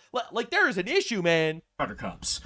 No, I don't think so, guys. And before you say, oh, well, they're stealing because they're poor. Not an excuse. Sorry. We are the richest we've ever been in all of human history. Don't care. Shut up. No one's dying of hunger. That's one. And two, literally, and I mean this with love in my heart, it's not an excuse, because stealing is inherently immoral, and I don't care about how many HASAN pikers talk about how stealing is actually good and awesome because of social murder or whatever the fuck. No, get out of here. Yeah, I'm pretty sure you can't eat makeup, all right? No, they're not. They're stealing Also because true. they can and because they're getting away with it. Also true. And so we have a world where we have enabled and allowed this completely destructive behavior because people have been mentally guilt-tripped and emotionally manipulated into thinking that this is somehow the only outcome that a person can have. Well, I had things hard as a kid. That means I steal Kias and I drive them down the highway at 150 miles an hour. Well, you know what? My dad wasn't around, so that means I get to burn down the 7-Eleven. That's right. I don't fucking think so, guys. That's right. That's because the victim culture that exists is like, it's this oppressor versus oppressed narrative that the neo-Marxists keep trying to push literally everywhere. And it's evil because it's not moral, because its morality is founded on preferences and subjective bullshit. And there is no such thing as subjective morality. Period. All right, morality is objective. If you don't like it, lump it and move to Africa. True. Exactly. There you can have your subjective morality. Okay, move to a PvP server if you want your subjective morality. I don't. And I don't think anybody else likes this either. I have what I call the 7-Eleven Eclair Index. Let me explain what that is. All right, let's go. We all know 7-Eleven Eclairs, right? Yeah. Right? I think we all, hopefully I'm not the only fat piece of shit here. I'm not fat, I'm trans fat, but it's the same thing. That's fair. And you go to 7-Eleven and they have the Eclairs in the little bakery goods thing. Well, I've found that if you want to go late at night and you want to get one of those eclairs, you have to go to a 7-Eleven that doesn't have any hobos or anybody around, like any of these random, oh, somebody's talking to their knife. There's not going to be any eclairs in that 7-Eleven. Let me tell you that. That's true. And so nobody wants to be around this shit. Nobody wants to deal with this, but nobody wants to say it because they've created this sort of like, some sort of moral cachet in complete societal dysfunction. That's right. And I think that it's reaching a fever pitch. I think it's toxic femininity, honestly. I think it's this hyper-feminized worldview about how actually you're the oppressed one, so therefore you deserve to rape me. And I don't believe in that at all. I think if they ever succeed, let's say you shoot Trump. Oh, yeah, all your problems are going to go away now with President J.D. Vance. Yeah, you should shoot him. Oh, well, now you've got Marco Rubio. It's not going to work, right? You're going to have to shoot a lot more people than that, right? And my opinion... Half the country. This is let's not shoot anybody. How about just bring a better candidate next time and get more of your guys out to vote and maybe something will happen that's in your favor. But, we can't do that. And so anyway... Well, you understand that in the leftist mind, Donald Trump is a threat to democracy and he's a dictator, right? Like, understand that, right? Understand that they think he's immortal, right? Listen, everyone's like, the MAGA people, they worship Trump. No. It's the leftists that think he's God and that he's somehow like infallible and this transcendental being that could just exist for eternity to destroy our country. They're the people that believe that, which is why they think they have some sort of moral obligation to stop it. This is what I think things are going, is that we are reaching a position where there is so much just day-to-day societal dysfunction, just average dysfunction. Like you go to the store. Like I went to Walmart. And I went to buy a pack of underwear. Now I'm a 35-year-old man. Brutal. This doesn't embarrass me anymore because, I've got a few gray hairs. But if I was 18, I would have been mortified by this. The woman had to unlock the underwear case. Yeah. Pull out the underwear, and I said, True. okay, can I have them? She says, yes, you can have them. I have to walk them up to the fucking register. No. And of course, you have like 17 different registers at the Walmart. Oh my God, bro, Texas. This happened to Texas? I mean, I know he's in like Austin, right? That's like blue Texas, but that's a knife in the heart. 3 of them, no, that's not true. 1 of them is open. And so I have to go there. I'm sitting in this long line. And she says, yeah, he's buying underwear. These underwear are for him. And it's like, oh my God, this is, it's mortifying. It's embarrassing, right? And again, like it's the kind of thing that, you get old enough and you just laugh at it. But whenever you're younger, it's ridiculous. And I still laugh at it, but it's for a different fucking reason. I'm mortified for a different reason. I'm mortified that I'm living in a minimum security prison. The entire world is being turned into a minimum security prison so we can accommodate the bottom 2% of the bad actors in our society. Everybody has to live in this because we don't want to put them in it. It drives me fucking crazy. It makes me so angry. And I think people are getting tired of this. True. I think eventually what's going to happen... The law and order candidate's going to win the next election. And I don't know who it is. I don't know... Because obviously you're going to have the leftists that are saying we're going to jail the corruption on Trump's side. You're going to have the right-wing people saying that actually stabbing people in public is not a very nice thing to do. All right, and then ultimately it's the law and order candidate that's going to win the next election. There's going to be somebody that runs for government, somebody that runs for office. That's right. We're going to get ourselves a Bukele or something that's going to finally fucking obliterate the judge cartel. It's going to happen. A lot of people think that, oh my God, I'm so black-pilled, the left wants to kill us. True, they do. Absolutely, that's not a lie. However, don't get too black-pilled, all right? The white pill is that we are waking the fuck up in droves and we're tired of this shit and we're going to tear this shit down. We're going to elect radical fucking retards that are going to do this, all right? And don't get me wrong, it's going to happen. Says, I'm going to stop this. And they will. Oh, yeah. And it's not going to be a And the left is going to cry, and they're going to call him a dictator, and he's going to say, I don't care what you call me. Your boos mean nothing. I've seen what makes you cheer. And he's going to put them in jail, and it's going to be great. Thing. And the thing is that, and everybody will be happy for this, because you have to remember, I think it was Benjamin Franklin that said, the people who desire safety over freedom deserve neither, right? Or something, some variation of that, right? Well, this is the problem with what Benjamin Franklin said. Back then, they didn't have universal suffrage. Now they do. And when everybody can vote, most people are going to choose safety every single fucking time. So we have a society of people that will, I think, whenever whenever the time is right, willingly and beg for Minority Report. And not, I don't mean... Yeah, we are going to eventually, and this is going to be one of the biggest cataclysmic shifts in the country, and we'll never go back after this. We are going to vote out democracy at some point. And I'm excited for it, because democracy is kind of bullshit. Reporting a black person. I mean the movie. I'm talking about somebody going and actually having, you know, like databases on them, like eye tracking. I don't know if you guys have seen this, but they're now mandating, you know, cameras in cars now to be able to detect and turn on and turn off cars at will. And by the way, a ton of Republicans voted for that shit. To detect things like drowsiness and other types of inattentive driving behavior. So this is where things are going. And the problem is that if you have enough drunk driving, and if you have enough texting and driving, and you have enough of everything in between, you're going to have people that are asking for that. And I think that's the world that we're going towards. And I think this is a very sad thing. I don't want to live in 1984. I don't want to live in, I mean, honestly, in some cases, and I think a lot of people, like I used to say, I don't want to live in China. But then I'm thinking to myself, well, if you look at Dubai, if you look at China, you look at Singapore, and you look at El up on crime. Salvador now, you go Google Maps, and I'm not saying everywhere, but many of these places, they're very nice, and there's not shit everywhere. Because they fucking obliterate crime. That's it. They actually have law and order, and they turn society into paradise. And there aren't a bunch of people sitting around, you know, having a fire with plastic and tires. And so this isn't happening, and they're like passed out like fent zombies.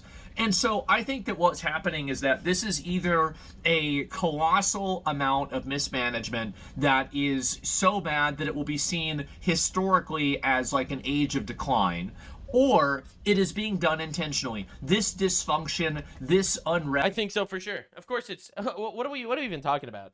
This could get solved. We could do things, actually. The fact that we're deciding not to do things is very obvious, and it's because the left wants power.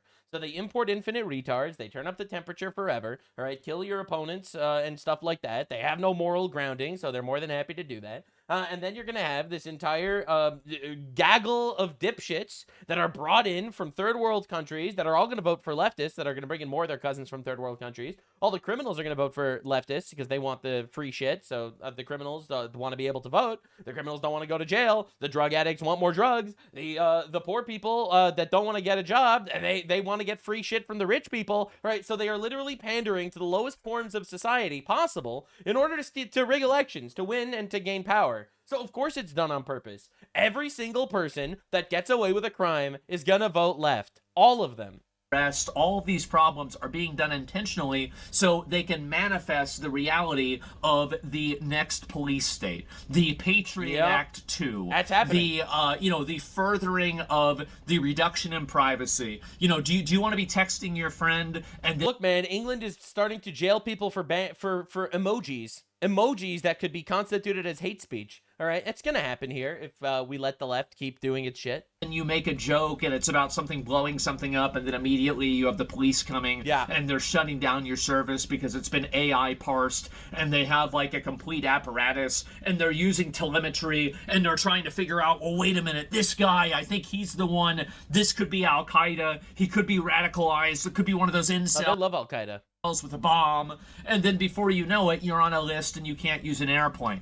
Look, we're making these jokes. They're arresting people in England for like making jokes and shit in private too. Like private WhatsApp messages got people in jail already in England. Like this is so inevitable. And no, if we let the left keep winning. I don't want to be in that world. I don't want to live in that world. It's ridiculous. But the problem is that because we're not taking the reasonable countermeasures to solve this, I think that the only outcome is that we will have an unreasonable consequence for not solving it, because it will be solved in a more extreme way. Fundamentally, this type of lifestyle cannot continue. This level of dysfunction cannot continue.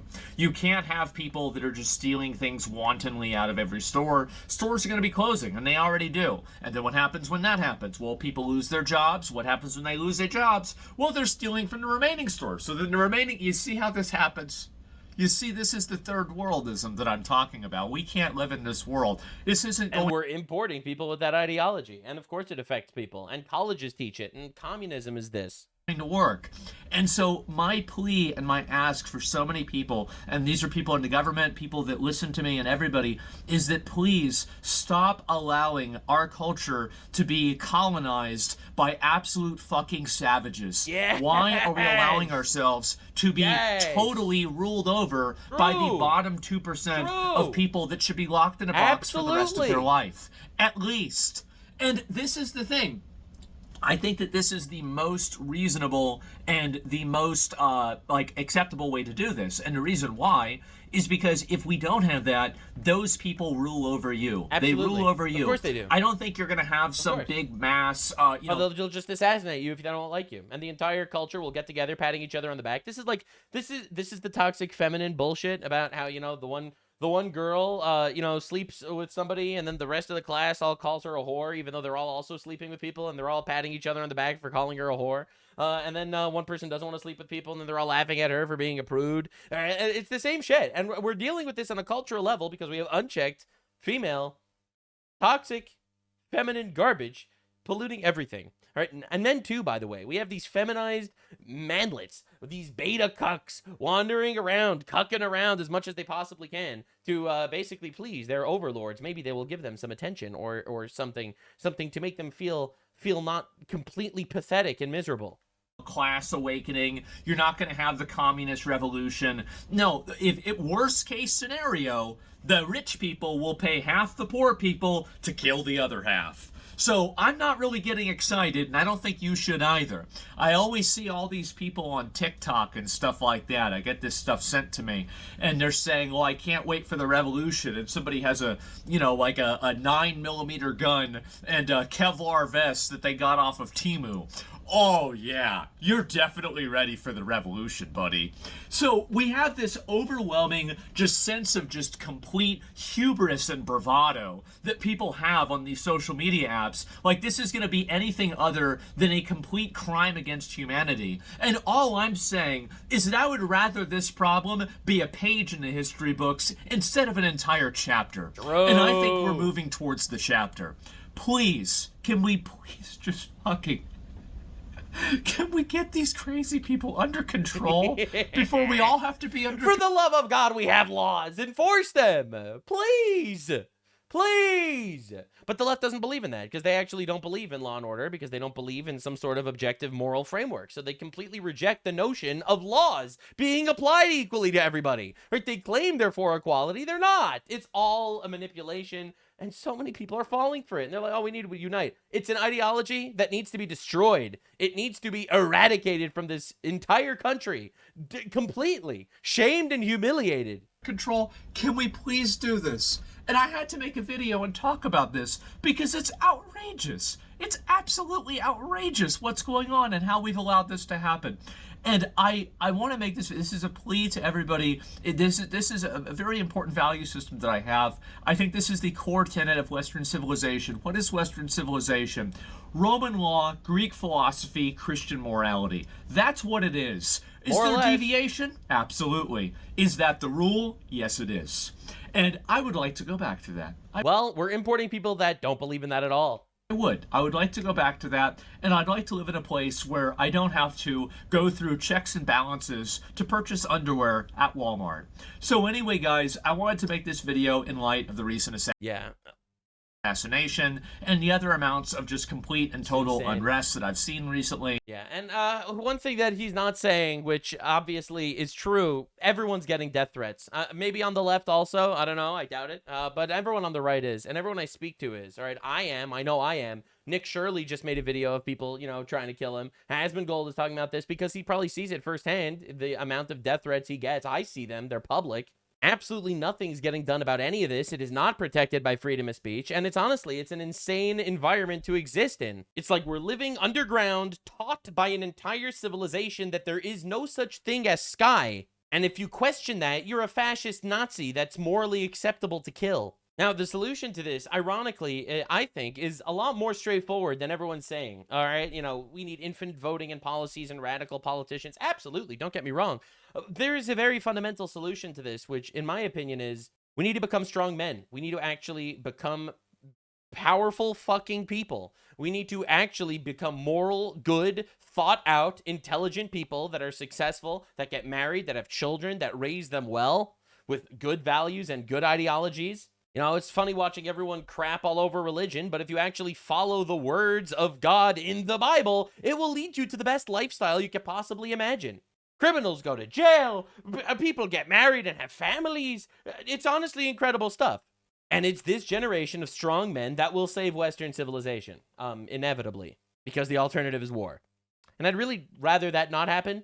Look, I look over the pond at England, and I really don't want to become England. I really don't want to become England, man. We do not want to live like this, and we won't. We will change things, and we will win. And I'm very confident of that, because honestly, I have faith in my my fellow Americans. I have faith in my fellow God-fearing American patriots that love our country and aren't willing to just sacrifice it on the altar of infinite mayhem, abortions, and chaos. Because we're better. We are the best civilization in the history of the world, and we're going to prove it. Lock in. It's going to be a bumpy ride. They're going to keep trying to kill you. But hey, at least we're not England. So in England, like every single day, there's another terror attack for some reason. This just happened yesterday. Horrible footage of a London stabbing attack where somebody of nebulous ethnic background. I'll just show it to you cut off a little bit. I don't want you to actually see the stabbing. I don't think that would be very accepted on YouTube. As you can see, this Jewish guy is just standing there, and all of a sudden, boom, guy comes out, stabs him, stabs another Jewish guy. Pretty standard stuff. I mean, that's just England, I guess. They don't want to jail their crazies. They want to import people, and they'll call you racist if you're like, wait a second, maybe we shouldn't be importing back savages and orcs. I don't know, maybe bringing orcs into the Shire is not a great idea. Well, anyway, this is the first footage of the London stabbing attack. The attacker was identified, and also identified and targeted Jewish victims. Very classic stuff. I guess it was probably a white supremacist or something. Epic foreshadowing. It was not a white supremacist. Anywho, this keeps happening. This is the moment the terrorist is taken down after stabbing 2 Jewish people in Golders Green in England. Union flag. Look at that. Union flag. Proudly flapping in the wind as they import the demise of their civilization.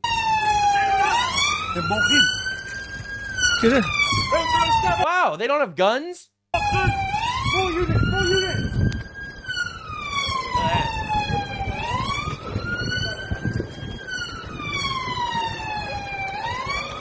This is crazy, dude.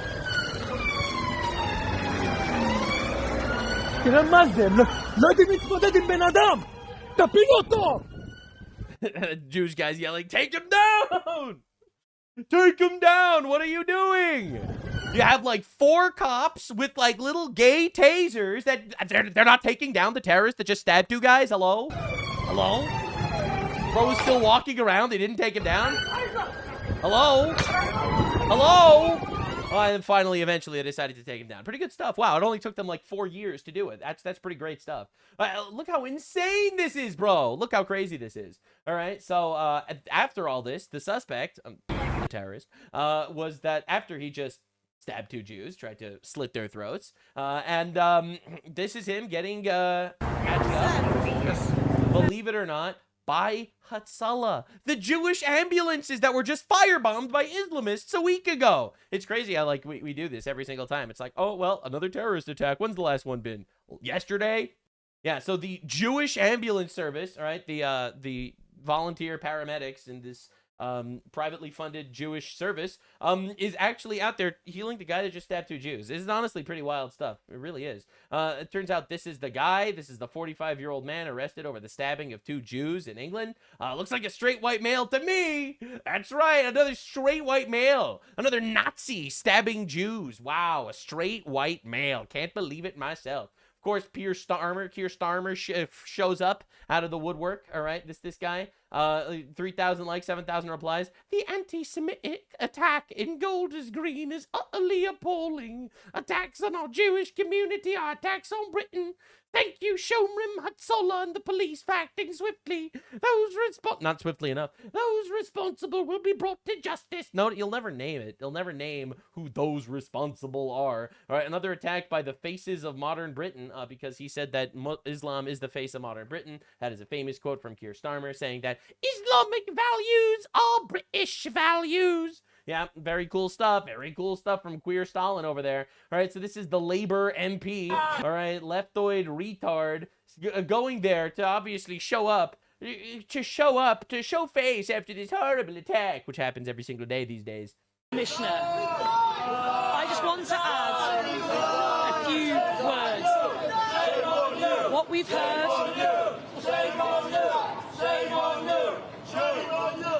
What we've seen here on the street. Yeah, so they were not having this. They're like, nope, we're not dealing this. This is shit. This is crazy. All right, now this is a bit graphic, but I feel like I have to show this for educational purposes. All right, YouTube, don't take down another video, please. This is the moment police detained a suspected terrorist in northwest London, and as you can see, they kick him after he's down. Now, to be clear, he is still holding a knife and potentially other weapons at this time. They don't know exactly what the case is, but they kicked the shit out of him. I'm only going to show that to you once because I think it's very important to actually show you what actually happened to cover it properly. All right, so they kicked him. And of course, the leftoids lose their mind. They lose their absolute mind. This is outrageous. The guy is clearly incapacitated on the ground, having rightfully and thankfully been tased. Yet two officers are repeatedly kicking him in the head. Who do they think they are? Members of the IDF? Oh my god, I can't believe it. This was a literal terrorist that just stabbed two people. Yes, he fell down, but he was squirming around, still holding his knife. Okay, and yeah, they kicked him in the head. And the left is just losing their mind. Obviously, the Gaza people that all support Hamas are so they can't believe that they would kick this poor guy. A contemptible act of abuse of police power. Why kick him in the head several times when he's already tased and in your control? He wasn't fully in their control. Should he not be alive? Be brought to justice in court for stabbing two Jews? Disgusting. Now, the community note, hello. The suspect was still holding the knife after being tased and tried to stab officers. Footage shows kicks were used to disarm him during the arrest, and it's like, no. The poor innocent terrorist that just tried stabbing. Oh, fuck, I accidentally showed it 4 times. Yeah, anyway,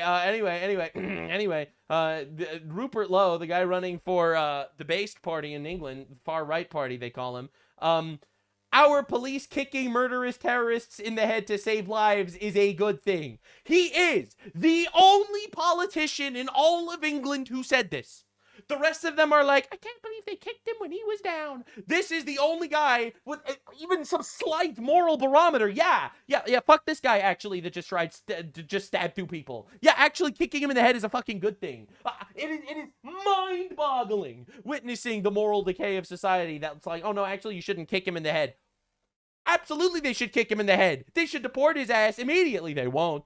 All right, now this is the shock of all shocks. Get ready who the stabber was. Let's see if it was a far-right nationalist. We're just getting news now. This is being reported by the Reuters news agency, quoting the UK Metropolitan Police, that the alleged attacker is a 45-year-old man who has been arrested in London, is a British national born in Somalia. An immigrant from Somalia. I can't believe it. All he wanted was bananas and rice. All he wanted was a leering center. I can't believe society pushed him to do this. I don't know, man.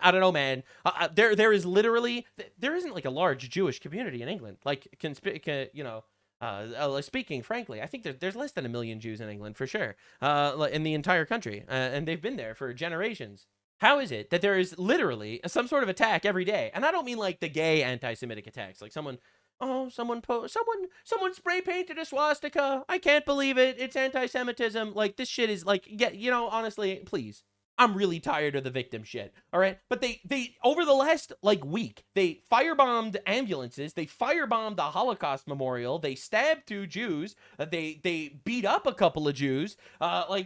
This is in a week. England's not a big country. It's not a big Jewish community. What are you doing? Well, I don't know, man. Maybe if you import infinite retards from the third world that hate Jews from a religious perspective and think that they have to wage some sort of holy war across the world against them, maybe this will happen. And to be clear, it's not just Jews. Their holy war involves the rape of a generation of Christian girls. All right? That's pretty weird how that keeps happening. I've been following British politics lately. I think watching what happens in England is a barometer for what's going to happen here if this shit is left unchecked. These are people that they come in the beginning and they're super grateful and nice, and then they actually get numbers and they threaten you and they make sure that you appease them or they won't vote for you. They're a massive voting bloc now. They show up in massive numbers and they control you. They do whatever the fuck they want and they follow their actual doctrines. They have no interest in assimilating into British society at all. They're largely unemployed. They're still doing the rape gang shit, even though supposedly that's not happening. They're attacking Jews. Maybe it was a Somali Christian. I doubt it. Anyway, so here's a horrible update to Jewish people wounded in London stabbing attack. Guess what the response is by the British left? The absolute cucked British left. But more than 75,000 people died in Gaza. Oh my fucking God, dude. What are we even, like, what does one have to do with the other? What are we even doing here? In the leftoid mind, everything is always about Palestine because Palestine is just a weapon that they're wielding to destroy the West. They don't give a shit about Palestine, all right, or they wouldn't like Hamas, the guys that started a war that caused all these deaths. And it's like, oh my God, more than 7 million Germans died in World War II. It's like, oh my God, I can't believe, you mean to tell me that they started a war and lost and that's why we're killing random Jews in England now? Are we being serious for a second? This is the moral leftoids? Can you imagine the outrage that would happen if a Christian murdered a couple of Nigerian Muslims in Barcelona? All right, can you imagine the backlash against something like that? It's an Islamophobic terror attack. It's crazy. Oh, but Nigerians are doing a genocide against Christians in Nigeria right now. But they're literally doing that right now. Yeah, valid defense, right? So anyway, obviously not. And obviously Christians aren't doing that because Christian doctrine does not actually support the infinite murder and subjugation of people they don't like. As opposed to another very peaceful religion that currently is doing that exactly across the entire world. There has been an appalling attack on the 2 Jewish Londoners in Golders Green. Now, for the record, this is the mayor of London, Sadiq Khan, Muslim guy. The police have made an arrest. I'd like to thank all the emergency services, volunteers from HATSOLA, etc., etc. Swift response. I'm in close contact with the police. Great. London's Jewish community has been the target of a series of shocking anti-Semitic attacks. Shocking! It is shocking that the guys attacking Jews across the world are attacking Jews when we bring them here. It's almost as shocking as when Muslims that are killing Christians in the Middle East are killing Christians in Germany, running cars into Christmas markets. I can't believe it. It's shocking. It's so shocking. There's an absolutely no place for anti-Semitism in society. Sure, the Met has stepped up with very high visibility patrols in the area. Absolutely, sure. Nothing about the Christian white girls that are getting raped by these guys, by the way. That's not a thing I've noticed. I urge anyone who has information, oh my gosh, please, we must do this. And look at this, 400 likes, 0 replies. Shut the replies. We have the mayor of London shutting the replies to his tweet. All right, this is Zara Sultana, radical Islamist, pro-terrorist, member of the British Parliament. The stabbing of 2 Jewish men in Golders Green today is deeply shocking and a stark reminder of a very real danger anti-Semitism poses on our streets. My thoughts are with the victims, their loved ones, the wider Jewish community. No one should be targeted because of their faith. Wow, I can't believe this. This is crazy. Oh my, holy shit, look at this response. It's your people that are the problem. Uh-oh. England would be better off if you all went to your Sharia nations. Holy shit. It's the Muslims raping girls. It's the Muslims setting churches on fire. It's the Muslims stabbing Jews. It's the Muslims setting synagogues on fire. Look, man, you're judging them on their faith right now when you say that their faith is literally there to kill us. That's crazy. Anyway, the funny thing is J.K. Rowling responded. I did not see this coming. She's very involved with like the trans shit. It's like, hey, I don't actually like the idea that we're letting men into women's prisons to rape the women there and stuff. That's normally what she does. I was very shocked when this happened. Hey, Zara Sultana. I assume this is a different Zara Sultana to the one who was recently filmed clapping aloud to a loudspeaker chants for globalizing the Intifada on a street in Surrey, bro. Oh my God, that is crazy. Now, the Intifada, by the way, is a stabbing revolution, which has been done multiple times already. There's already the first and second Intifada, where Palestinians would stab random Jews and shit. So they want to globalize that, which basically means stab Jews around the world. That is what it means. Yes, absolutely. This is crazy. Crazy. All right, Zara Sultana filmed among group chanting about the Intifada hours after the police. Intifada, Intisar. Right, and this is Zara Sultana, that same person that is shocked and appalled at the violence, is literally chanting to globalize the Intifada. I can't believe it. I can't believe it. So J.K. Rowling gets involved. That is fucking crazy. She also did a little video chanting from the river to the sea, which is a call to genocide Jews in Israel, and they made the Hamas triangle sign. Free Palestine! From the river to the sea! Palestine will be free! Yeah, right. Anyway, that means kill all the Jews in Israel, by the way, for those of you that are unaware. So anyway, I assume this is a different Zara Sultana that does that, based as fuck J.K. Rowling. Now, J.K. Rowling kept killing them. This person says, I don't think you know what intifada means. No, intifada means struggle. It just means struggle, guys. Just like Mein Kampf means mind struggle. It just means struggle, guys. And J.K. Rowling literally nukes her in the response. I can't believe this.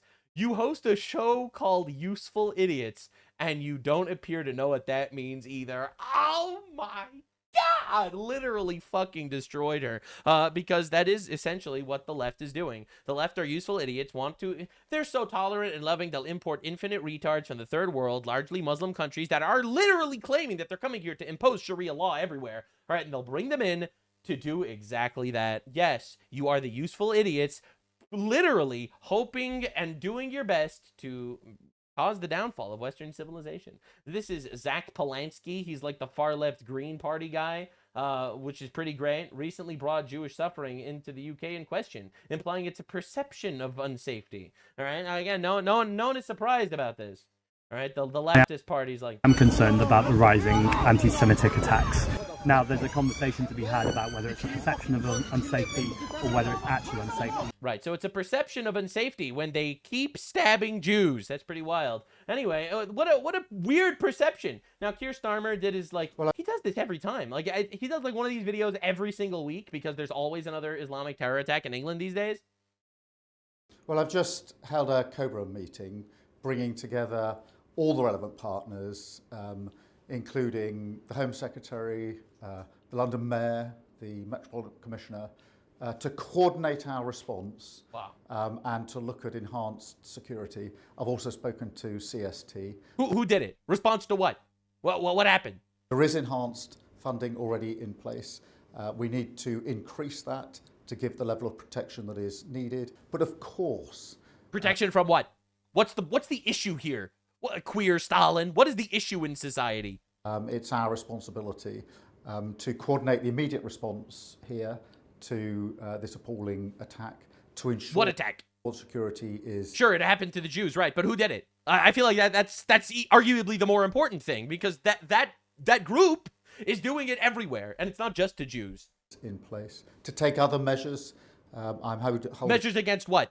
A meeting tomorrow with the criminal justice agencies to make... Let me guess what the measures are. We're going to get the taxpayer dollars to fund extra security in Jewish communities because you're importing the natural predator, because you're importing terrorists. All right, so let's understand how this works. All right, he imports terrorists, they kill Jews, he takes white people's tax dollars to pay for security from the people that they're importing. Do we understand the level of bullshit we're dealing with, man? Sure that we can have effective and swift justice in these cases. Right. But we do have to recognise the levels of anxiety and concern. Oh, he's worried about anxiety. There are that I know about in terms of the Jewish community feeling very much exposed and vulnerable. Vulnerable to what? Who's the ones doing this shit, right? I've seen him condemn far right all the time. It's the far right. It's the white Londoners. It's the people that have like the little St. George flag. It's those guys that are the criminals. Really, bro? Are we being serious? Every single one of these anti-Semitic attacks are done by Muslims. Muslim immigrants, every single one, all of them, right? It's not like, 50-50, it's not 60-40, it's not per capita, it's all of them. It's 100% of them that are done by Muslims at this point. And no, I'm not including some gay graffitis of swastikas or some shit. I'm talking about firebombing synagogues, firebombing ambulances, stabbing Jews, shooting them, like just happened, by the way, a couple months ago. There was a shooting, even though England doesn't have guns, right? Like in Manchester. Like, what are we doing? They've got to hide their identity, sometimes in the health service, sometimes at school, on the streets where they live. Hide them from who? Who are the Jews hiding their identity from? And it's our job to make sure that they feel safe and secure. Safe from who? They felt pretty safe before mass immigration. I'm just saying the Jewish community has been in England for generations. There have been generations of Jews in England that felt pretty freaking safe. What happened all of a sudden? Did something change? Our job to make sure that we absolutely... God, he's such a fucking pussy. It's incredible. He's an actual blithering idiot. Unbelievably. All right. And my favorite word in the British language, he niggles me. All right. That's my favorite word ever. Now, just to understand, all right, this is the Clumsy Swan Pub, right? So Muslims are currently at war against pubs because they're anti-alcohol. All right. And you're racist if you don't like this.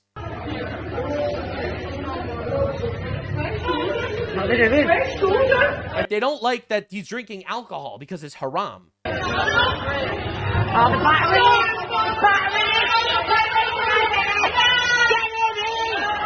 And an entire swarm of these fuckers, these barbarians, decide to attack him.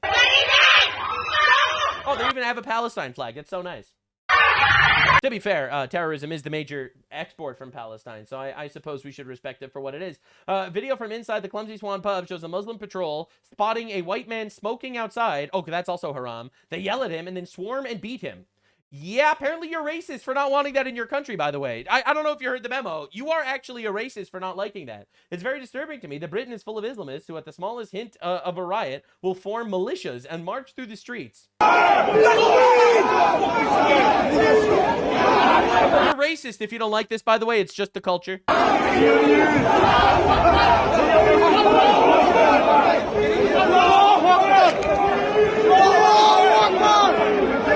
You don't like this? It's just their culture, guys. I don't understand. Are you racist or something? Why don't you like this? Why don't you think this is awesome? This is a British member of parliament, Iqbal Mohammed, Pakistani. These events, these activities, this unity must grow and continue and take over not just parts of Birmingham, but the whole of Birmingham, the whole of the West Midlands, the whole of the UK. Right, so this is calling for Islam to not only be parts of Birmingham, but the whole Birmingham and the whole Western Union, actually. I'm really glad that they're saying it. If I would say that they were trying to conquer the West, I'd be called Islamophobic. Bro. Any person that misses one salah, you miss one salah for no reason. You're worse than a murderer. You're worse than a rapist. You're worse than a terrorist. You're worse than a pedophile in the eyes of Allah. Right, so that's just a peaceful guy preaching his religion, okay? All right. I didn't say it. I didn't say it because if I would say it, I would be Islamophobic, because the truth is very Islamophobic these days, actually. But he said it, which makes it better. This is a story of a, I can't show you the full clip, obviously. A gay liberal couple invites an African immigrant into their home, and the African decapitates them. Excellent point, but I am still against mass migration. That's fucking brutal. That's one of the most brutal tweets I've ever seen in my life. Now, to understand the level of cucked the European countries are right now, this is the European Union, the parliament. They're clapping. They're super happy about this. This is obviously a tremendous day for women in general. Sex is only sex when consent is freely given. Oh, they're anti-rape? That's crazy because they import so many rapists. I didn't know that. Informed and, get ready, revocable at all time. Anything else is rape. Oh my God. This is from the official European Parliament. Sex is only sex when consent is freely given, informed, and revocable at all time. Anything else is rape.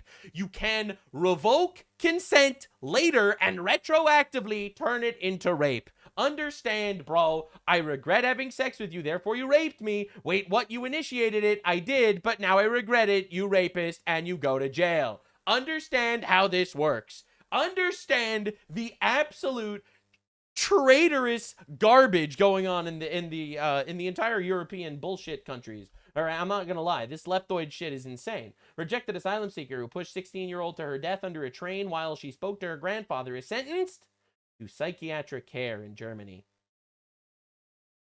Literally execute these people, holy fuck. It is unbelievable watching this. Literally, this is absolute insanity. And then they're just gonna release him in a year.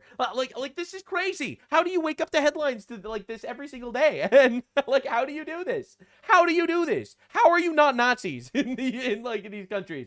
All right, I'm not even gonna lie. Trump had enough of this shit too. Right, the United States is studying and reviewing the possible reduction of troops in Germany with a determination to be made over the next short period of time. Like, we're so tired of this. We don't want any part of this. All right, our cultures are diverging immensely while you guys inhabit third worldisms, and we are very, very eager to move back to a more traditional lifestyle. This is absolute insanity at every level. Now, don't forget, remember the Freedom Flotilla? Like, a bunch of these Euro cucks got together to take a little flotilla to Gaza. Like, the Israeli military that stopped it, obviously, because there was a war going on at the time, released footage of shit that they found there from, like, these activists. It's all drugs. It's cocaine. Covered in cocaine and condoms. That is literally the entire flotilla of these activists. The gay-theists that are going to save the Palestinians from a war that they started. It is unbelievable that that these people are still around. And look at the European countries as a barometer of where we will be if we let the cucks control us. Because this shit is insane. Now, Tyler Oliveira just went to London and got obliterated. Poor guy. He exposed scammers in London, migrants, and did not go very well, it seems. This is going viral. Let's talk about it. Scammers! Scammers! Scammers! Get out of here! You! Oh my god, based. So based. So unfathomably based. He's marking them. Get over here, fat boy! That's me hunting a gang of scammers in London, England. Scammers! Pick up. What's going on? Where's Shishi? Scammers, you. Yes, you. That's a scammer giving me a taste of my own medicine. It all began 48 hours ago when I met up with London's #1 pickpocket hunter, Diego, aka Pickpocket London. It is so insane that this is a trend. It is so insane that they need these people to exist because they imported the third world and they refuse to police their crazies. Oh my god. Come here stealing people, yeah? Why you here stealing people, yeah? You here again stealing, motherfucker. Because once they are covered by paint, like red paint, they don't have how to steal anymore. True. And you brought me a gift. Right. Yeah, it's gold on the The iconic red spray paint. This is criminal identifier? Exactly. And this is legal to spray right in their mouth? Depends of the situation is legal. The situations that we explore is legal. And if things get shiesty, what are they gonna do? Go to the cops? Hi, I am an illegal alien. I came from another country. I'm currently robbing people, and this guy is mean to me. Can you help? Good luck, sir. And? 2 professional bodyguards, just in case things get dicey. Our story begins when Diego spotted a gang of cup and ball scammers swindling tourists on the Westminster Bridge. The scam is simple. If you pick the cup where the ball is under, you win. But the game master and this entire crowd is actually part of the same gang, there to show tourists walking by how easy it is to win. And then when you play, the ball is hidden in the game master's hand and impossible to win. So the group is gonna be in the middle of the bridge. Get out of here! I love how everyone knows this and there's still nothing that, like, the police does about it because they're absolutely cucked. Because all of Western countries are completely falling for this toxic feminine virtue of not punishing criminals. Scammers! You scammers! Hey, no. Our game now! Our game now. Get out, Jack! Where are you? Which ones? This one? Where? This one? Is this you? This you? Never.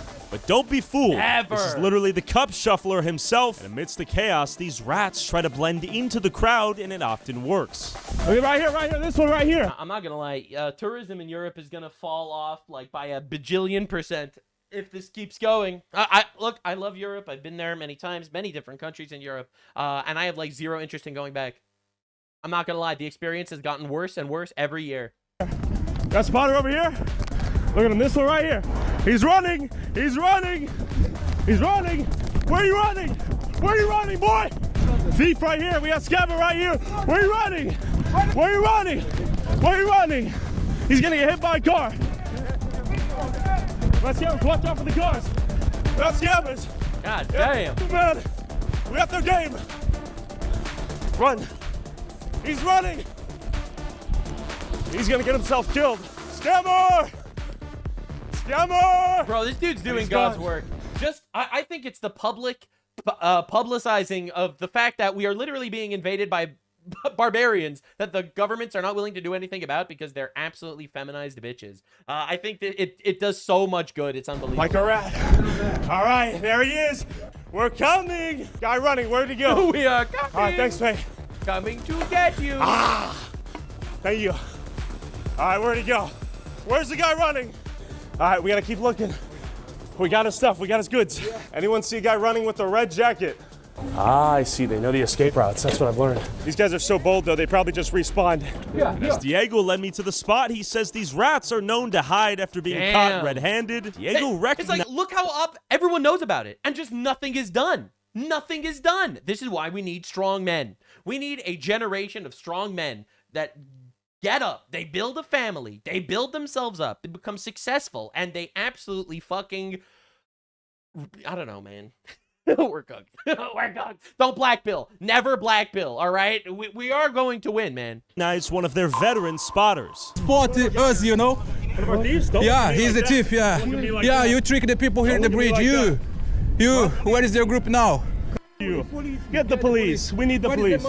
Get the police. Get the police. Call 11111. Fuck you. Fuck you. Chiama la polizia. Yeah. Oh, you're gonna turn the justice? Yeah? Where is the money of the victims? Scammer! Scammer! Don't spit! Don't spit near little kids! He's hacking up a loogie! F you! Yeah, you didn't do a good job today. Don't be a thief. Come here! Come here! Come here! Come here! Damn, let's go! bro. Let's go! Come! Here! Where is the ball? Hey! Give it back! Give it back! Fuck you! Give it back! Give it back! Don't take our stuff. Give it back. Get out of here. Don't be a thief. Don't be a thief. Don't be a thief. You're a bad boy. You're a bad boy. That's a bad boy. You're a naughty boy. We need to get you a 9 to 5. Where does he want us to go? Where does he want? Nothing is done. Nothing is done. An entire culture of letting criminals do whatever the fuck they want. It's unbelievable. Where us to go? You know him. Is he an old friend? What's happened to you? I sprayed myself. How long have you known him? For years. Years. So he's an old face. Nah, he's no face. Do you want to spray him like a painting? No more stealing. No more stealing. No more stealing. Pickpockets! Scummers! Pickpockets! No scummers today anymore in the bridge. No? Yeah. He's a vet? Yeah. You can go if you want. Be gone. Get out of here. No more stealing. They don't even complain because they know they're thieves. And the government does nothing. It's honestly insane to watch this. It's insane to watch this, how far we've fallen. It's like, it says in the Bible, all right, thou shalt not steal. And then, like, you have Christian civilization. Build the greatest civilization known to mankind, the Western world, all right? We're all on the same page, all right? And then they're like, wait a second, let's just forget the whole thou shalt not steal thing and import pirates and terrorists from the third world. Talk as much as you may about these thieves, they never give up. Nah, they never give up. Yeah. But I won't stop until the whole gang is painted red with my 100% legal criminal identifier spray. Meanwhile, having stolen the cup and ball game from the scammers themselves, Diego received the tip that a Chilean pickpocket couple was on the loose, stealing bags from innocent people. Wow, they must be racist for going after the Chileans that are specifically pickpocket thieves. Right, they're such racists, guys. Stole a bag? Chileans? Diego is going through his sources right now. He says 2 Chileans just stole a bag. We're going to intercept them. Diego is constantly receiving feedback from the local community. This guy's the fucking goat. This is the Batman of, like, England. This is British Batman. All right, look, this is insane. Yeah, 2 Chileans. So you but intel from one of your sources. Yeah, this is from now. But last week they did another victims, but someone catch them red-handed, Now this one is from 1 week ago, 3 of April. Okay. Like last Friday. That's them stealing in one of the guy's shops. Yeah. So that's CCTV but the manager stopped them. Yeah, they say it's all a bag. So now if we spot them on the street, we're gonna straight away for spray or call the police and say, oh, this. And you know what they look like. Yeah. Call Tyler. And just to emphasize Diego's insane memory of countless pickpockets' faces and just how many of them are active on any given day, while I was using the toilet, Diego spotted a different South American pickpocket couple he recognized. South American pickpocket couple? What are they doing in England? Why are they there? We know these people, we know they're scammers, and the government still refuses to deport these guys? But why are we even doing this? This is absolute insanity. Our governments are all working against us, like every step of the way. As they suspiciously eyed an Asian family's bag. These 2 individuals are well known in central London, a couple who have been operating for years using the same... How are they not deported? It's not Bonnie and Clyde, okay? ...method every time, distraction, quick approach, and within seconds, your belongings are gone. They've been spotted multiple times in busy areas across the city, especially around shops and tourist hotspots. On one occasion, he was caught red-handed inside Primark stealing a phone directly from a customer. They work together in coordination. One distracts while the other carries out the theft. If you're in central London, stay alert. Take a good look at these faces. We're looking crazy. Be careful, guys. You have 2 pickpockets here. They was attempting to take your stuff. Run, I'm here with. Let's go, dude. We ran into you in the wild. You've joined the hunt with us. Are you ready? Join the hunt and we've spotted 2 pickpockets. Okay, lead the way. This is great. No stealing today, yeah? What? No stealing today. Pickpocket. Pickpocket! Pickpocket! Damn! Pickpocket! Pickpocket! Pickpocket! Pickpocket! Pickpocket! Yeah, bro! They're lighting them up. There's nothing that.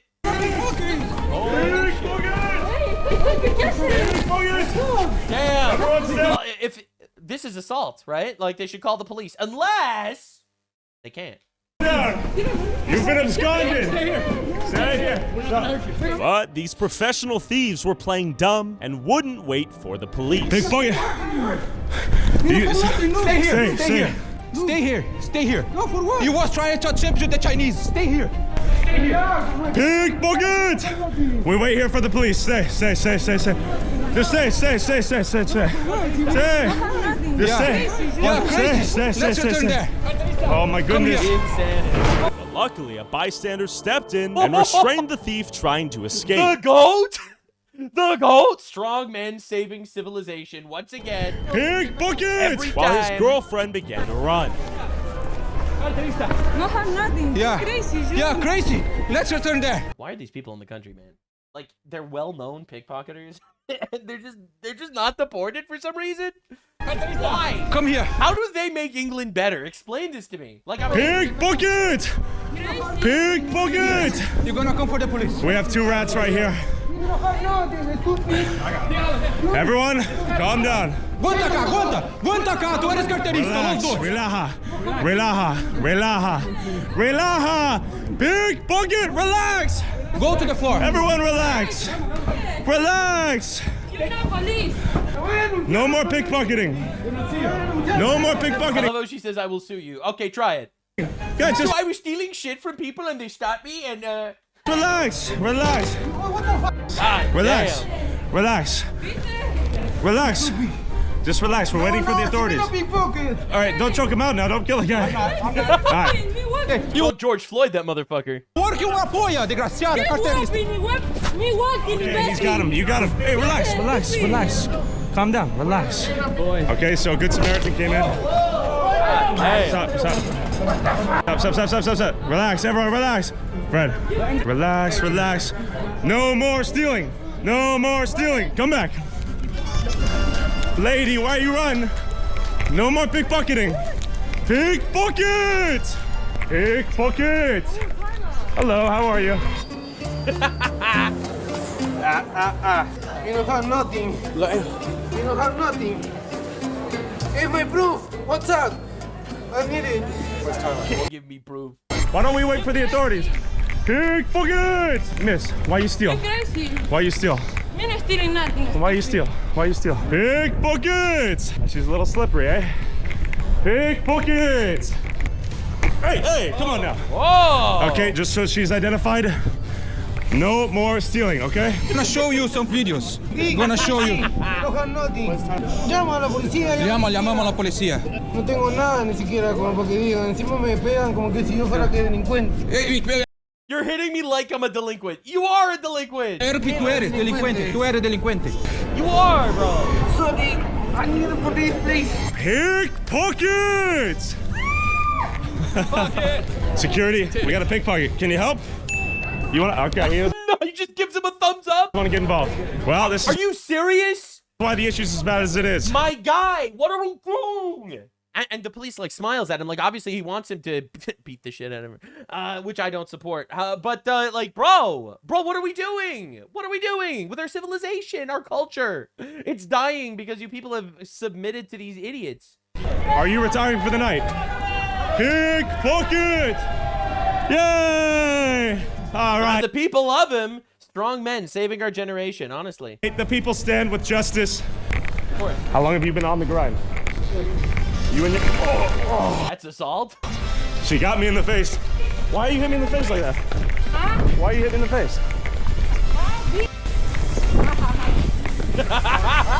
I'm not oh my God. I'm struggling. You don't have nothing. You don't have nothing. You're stupid. You don't have nothing. No, nothing. You don't have nothing. Messy.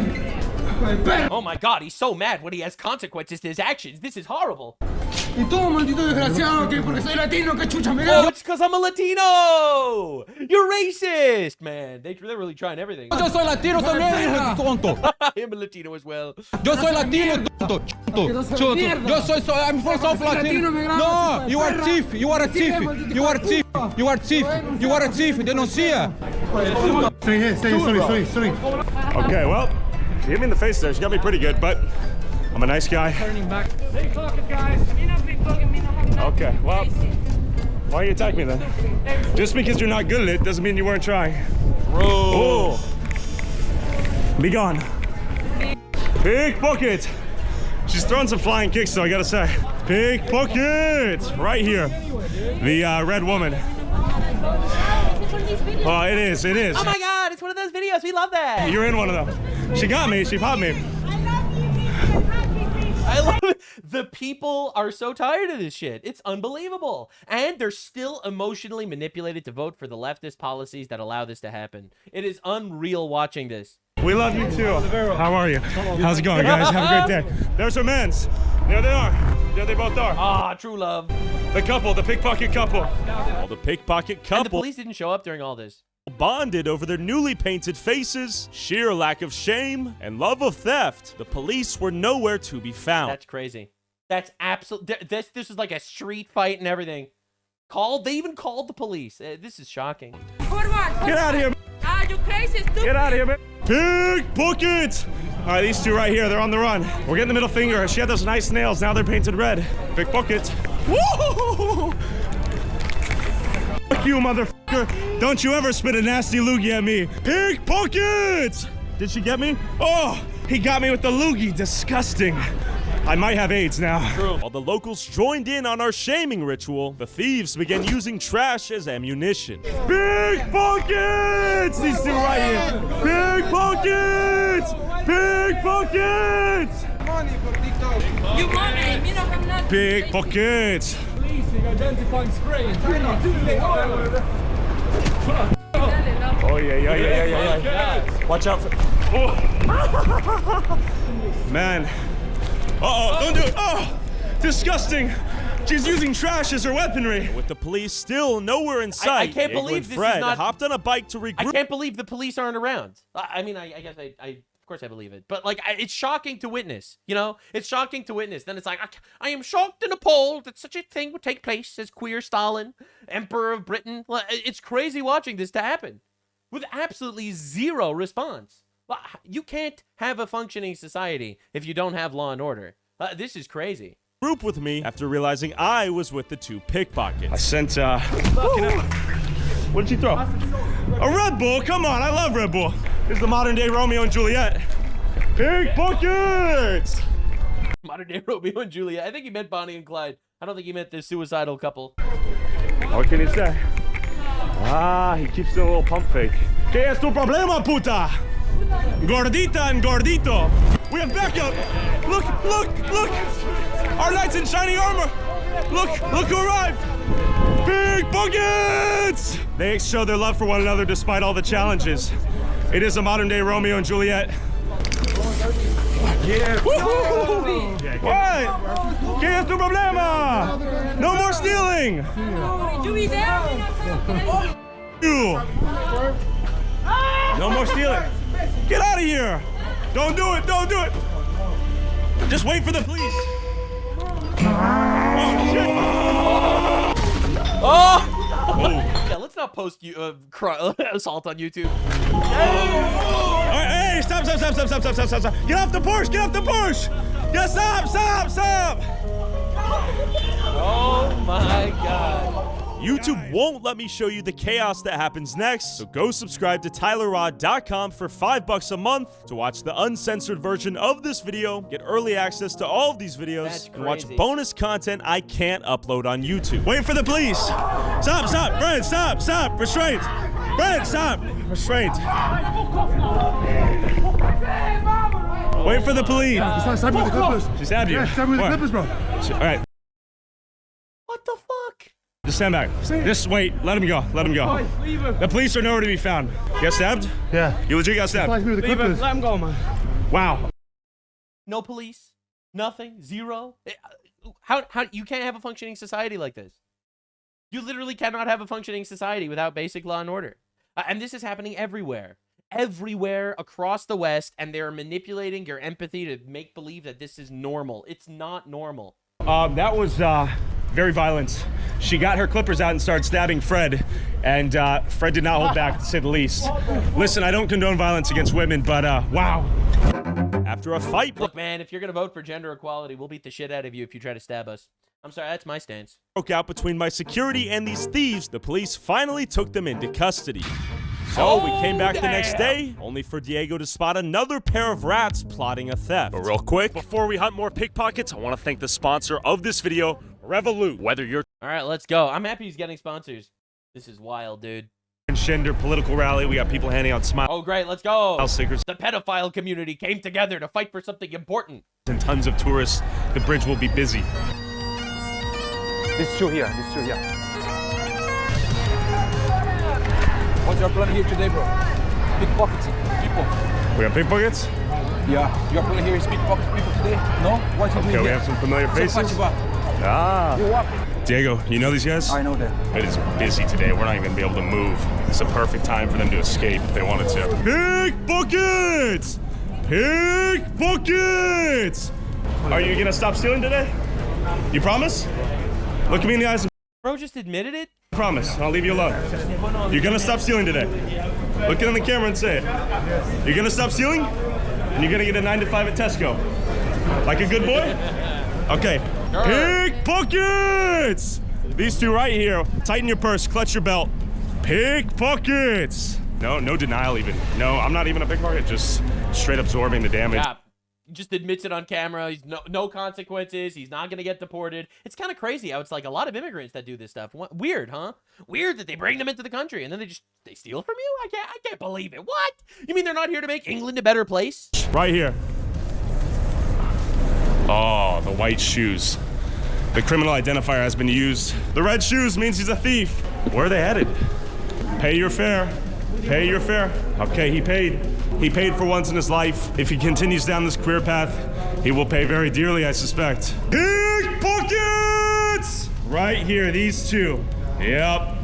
Whoa! What's happening here? Pickpockets! It is avoidable. It is avoidable. No more stealing, boys. 9 to 5 at Tesco, okay? You promise me? Yes. Okay, let's go. Young man. You don't think He's truly a stoic, emotionless statue, which I mean, he is the makings of a professional, I gotta say. How many victims? How many wallets? You know, any admission of guilt? You feel bad for doing this or what? Now the public's getting in on this. All right. Damn, bro. Pickpockets! And you know, the thing is, if Tyler was lying about this, he would get sued for slander into oblivion. With all due respect, there's additional seating back here if you want to move people. These are two thieves right here. I would really suggest two thieves right here. Zip the wallets, tighten the purse. You don't want to be sitting next to these two fellas. That's no right. one likes this. No one Shame him, bro. likes getting stolen from. Imagine being. It's also inherently evil. Like, I love how, like, when you have, like, the HASAN PIKER saying that, actually, you should be stealing from grocery stores because they are rich and you should do it if you want. Like, it is inherently bad. Stealing is not just bad because the person that gets stolen from has the worst day. Stealing is bad because it is evil inherently, all right? And obviously, subjective morality, which is sweeping the entire West, how everything is subjective and whatever you want, and, you know, as long as you're a consenting adult, you can do whatever the fuck you want and shit like that. It is cancer. It is cancer that leads to this. London without your wallet. You know what I mean? You don't know what I mean. He has no remorse. He's a stoic, emotionless thief. How do you know who's who? I just know then, you know, like some faces, they have like criminal face. Yeah.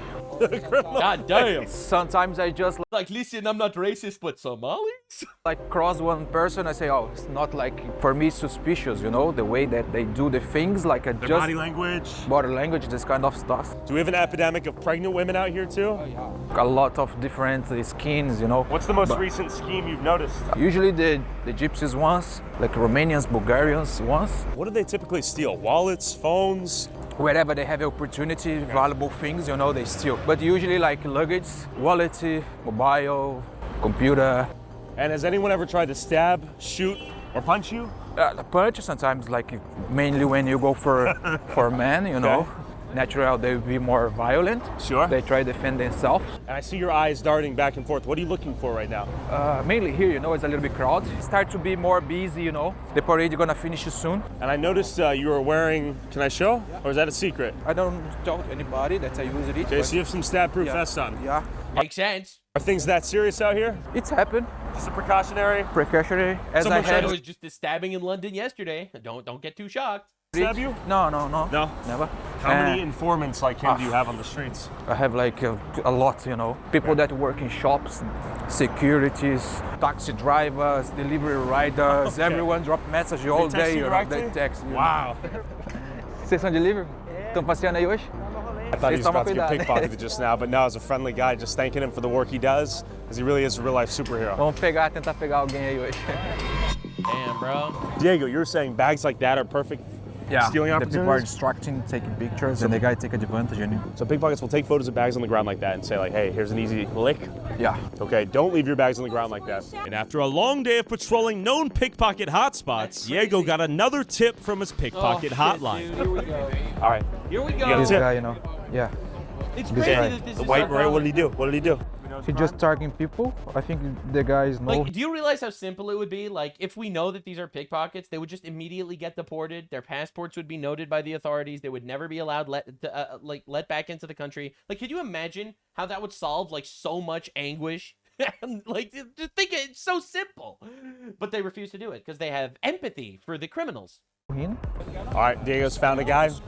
We got a lead. We're gonna chase the lead, see where it ends. Let's go. We found some fellas. Who sent you the lead? The position. A friend of mine. He works on the streets, you know.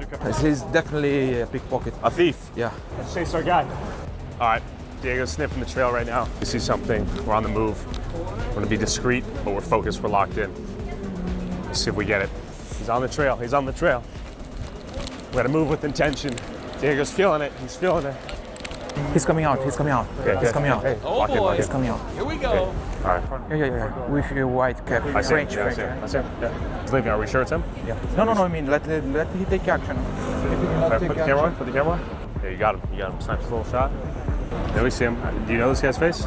Yeah. I mean, is he familiar? No, not familiar, but my spotter spotted him. You know. Maybe he's gonna get like some restaurant, you know, or he just gonna smoke. You know. Never know. He get inside of Primark.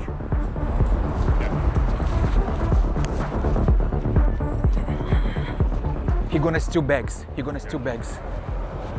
It's crazy how it's like such a recognizable pattern at this point, and no one does anything about it. We have a thief inside. We're gonna trace him, okay? Okay, no problem. Excuse me.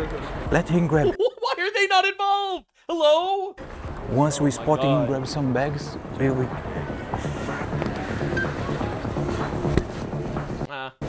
Native. He was inside. It's just full of native Brits, I've noticed. Primark. Like, you look at this building, I think every single person He in this grabbed a entire store is a native Brit. Trolley, and then I don't know if he spotted us or something like that, but he gave up of the trolley. I think he's running out now. All right, our guy left behind his cart, left the store, was fake shopping. He got spooked. Down there. The thief was onto us and began his escape towards the tube.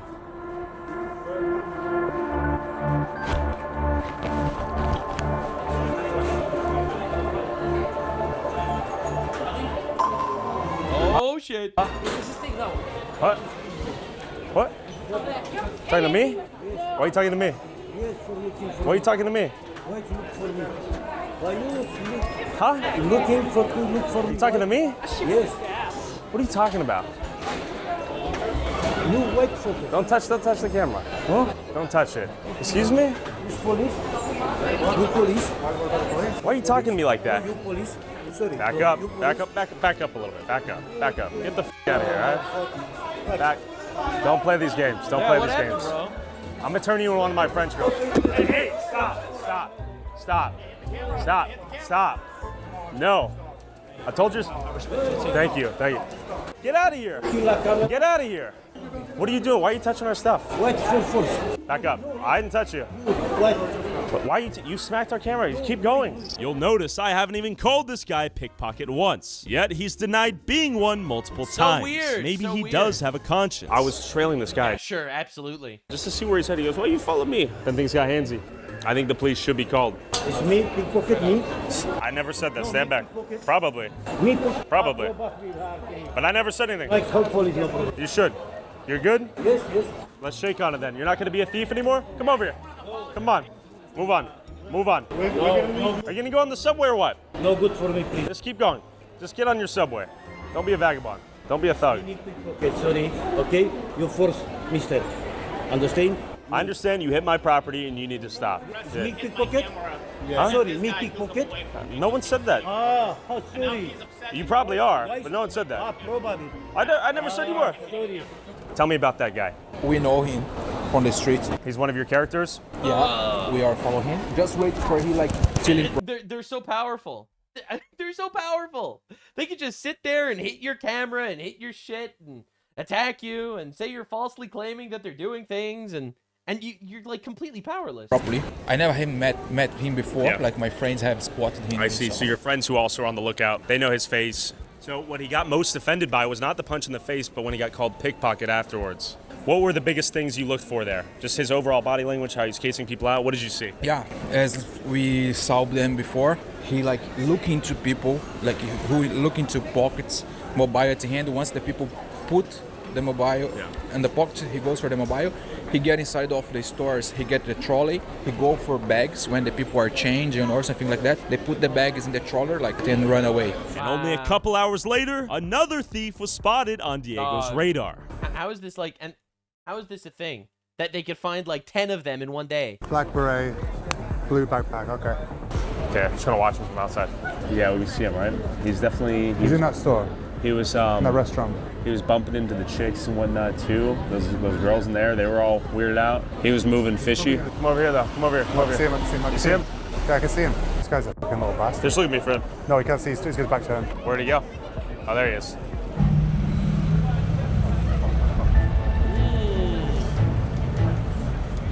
After following this rat for about an hour, it was clear he knew we were onto him, so we decided to call it a night and go to bed, only for him to get arrested immediately after with several stolen wallets.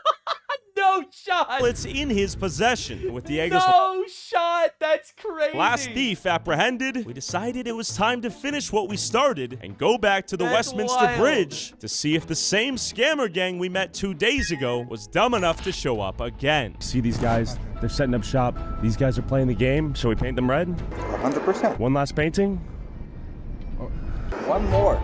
Excuse me! One last? Taxi! What do you mean? We're about to storm the cup and ball scammers on the Westminster Bridge and turn them red. I'm nervous. Are you nervous? Slightly. A little bit? Yeah, I'm like kind of amped up. I don't know why. Right here, right here. You ready? Thank you. Okay, good. How to unlock it? There you go. Here we go, boys. Here we go. Scammers! Scammers! Scammers! Get out of here! You! Scammers! Got him. Scammers! Oh my god, don't try this at home, I guess. Scammers! I guess. What's going on? Where's Shishi? Scammers, you!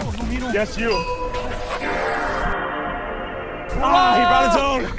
He got me. No reverse He who card. sprays must be willing to get sprayed. In the scammer. Where? Right here. Where's the Where's the money? Have no people. Where's the money? Please, not Scammer. It's not my family. Oh. Here. This spot. Here. Scammers. That's for sure. Yeah, 100%. Both bananas. Why are you stealing? shut up. Look what you do in my jacket. What tongue is this? Romanian? Gypsy. What does he speak? No, if I am gypsy, what is your problem? Oh, you're a racist. Oh, of course. I see you. I see you. You give me with the spray, yeah? You gonna pay me jacket. Pay what here, bro? Don't touch me. Pay what here? Sorry. Fuck off, idiot. Idiot, may pay money for this jacket. You come here to steal. Buy me, you may not steal in my life. Go to the work. Gypsy crash out on the timeline. Go to the work, don't stay like this. Go to the work if you want time. Why are you spraying me while I try to steal from random citizens? Touch me, I'm gonna kill you. Death threat? Bro, the crazy thing is they're so confident that nothing is gonna happen to them. And they're right. But goddamn what he say? Goddamn what he say, the trans. Relax. You think I'm scared to you? Go to the work. Go to the why you stop me? Get up. Calm down. Good to meet you, bro. It's great to meet you. Here. His mother is a nice person. She's a sweet lady. Hey, I'll be honest. I'm gonna be honest. I'm gonna be kind. For your own sake, this guy loves hurting people. I'm gonna be honest. We are here stealing people. Why oh my God. I'm 20 years in this country. I don't do nothing. You look at me. Let's do a Say breathing sorry, you exercise. Let's do a breathing exercise. Breathe. For crying. Really? I'm back. Wait, the guys who were sprayed? Yeah. Sprayed red. They were crying. Yeah. Like babies. Oh, little bitch babies crying. Wait, did they face consequences for their actions? Man, that never happened to them before for some reason. So it's crazy watching this go down and just the entire society basically comes together to be like, actually, we're going to do fucking nothing about any of this because we have empathy. Well, anyway, that was a deep dive on all of the things, lots of research, America, England, where we're going, how the culture that we're in, and why we need to absolutely obliterate evil. I don't stand for it. I think it's unacceptable, and it needs to be destroyed. Non-violently, of course. Thanks for being here. Thanks for your support. I really appreciate that you guys enjoy watching the deep dive content on all of the things. So once again, big thanks to literally everybody. Subscribe, share the videos around. This is the generation where strong men are actually going to need to get up and do things. Actually do things. Actually talk about things. Actually be honest with things. Build a family, raise your children right, and obliterate evil. I'm called a radical for thinking that these guys should not be allowed back into the country after they're proven to be scammers. I'm such a radical for thinking that I'm not actually a super big fan of random Muslims stabbing people in public in England, and think that they probably shouldn't have been there in the first place, to be honest. I would argue that they didn't assimilate so much into British culture. And I'm looking at England, and I'm like, well, we can't have that here. All right, we got to nip this shit in the bud. We are not going down this path. We're not getting that far. And then this entire culture of the left celebrating assassinations, I think it's making it really easy to recognize, identify, and analyze the problem right now so we could destroy it before it gets too bad. Non-violently, I am not calling for violence. I do not condemn it at all, but we need to non-violently obliterate these motherfuckers. I'll see you in the next one. Bye.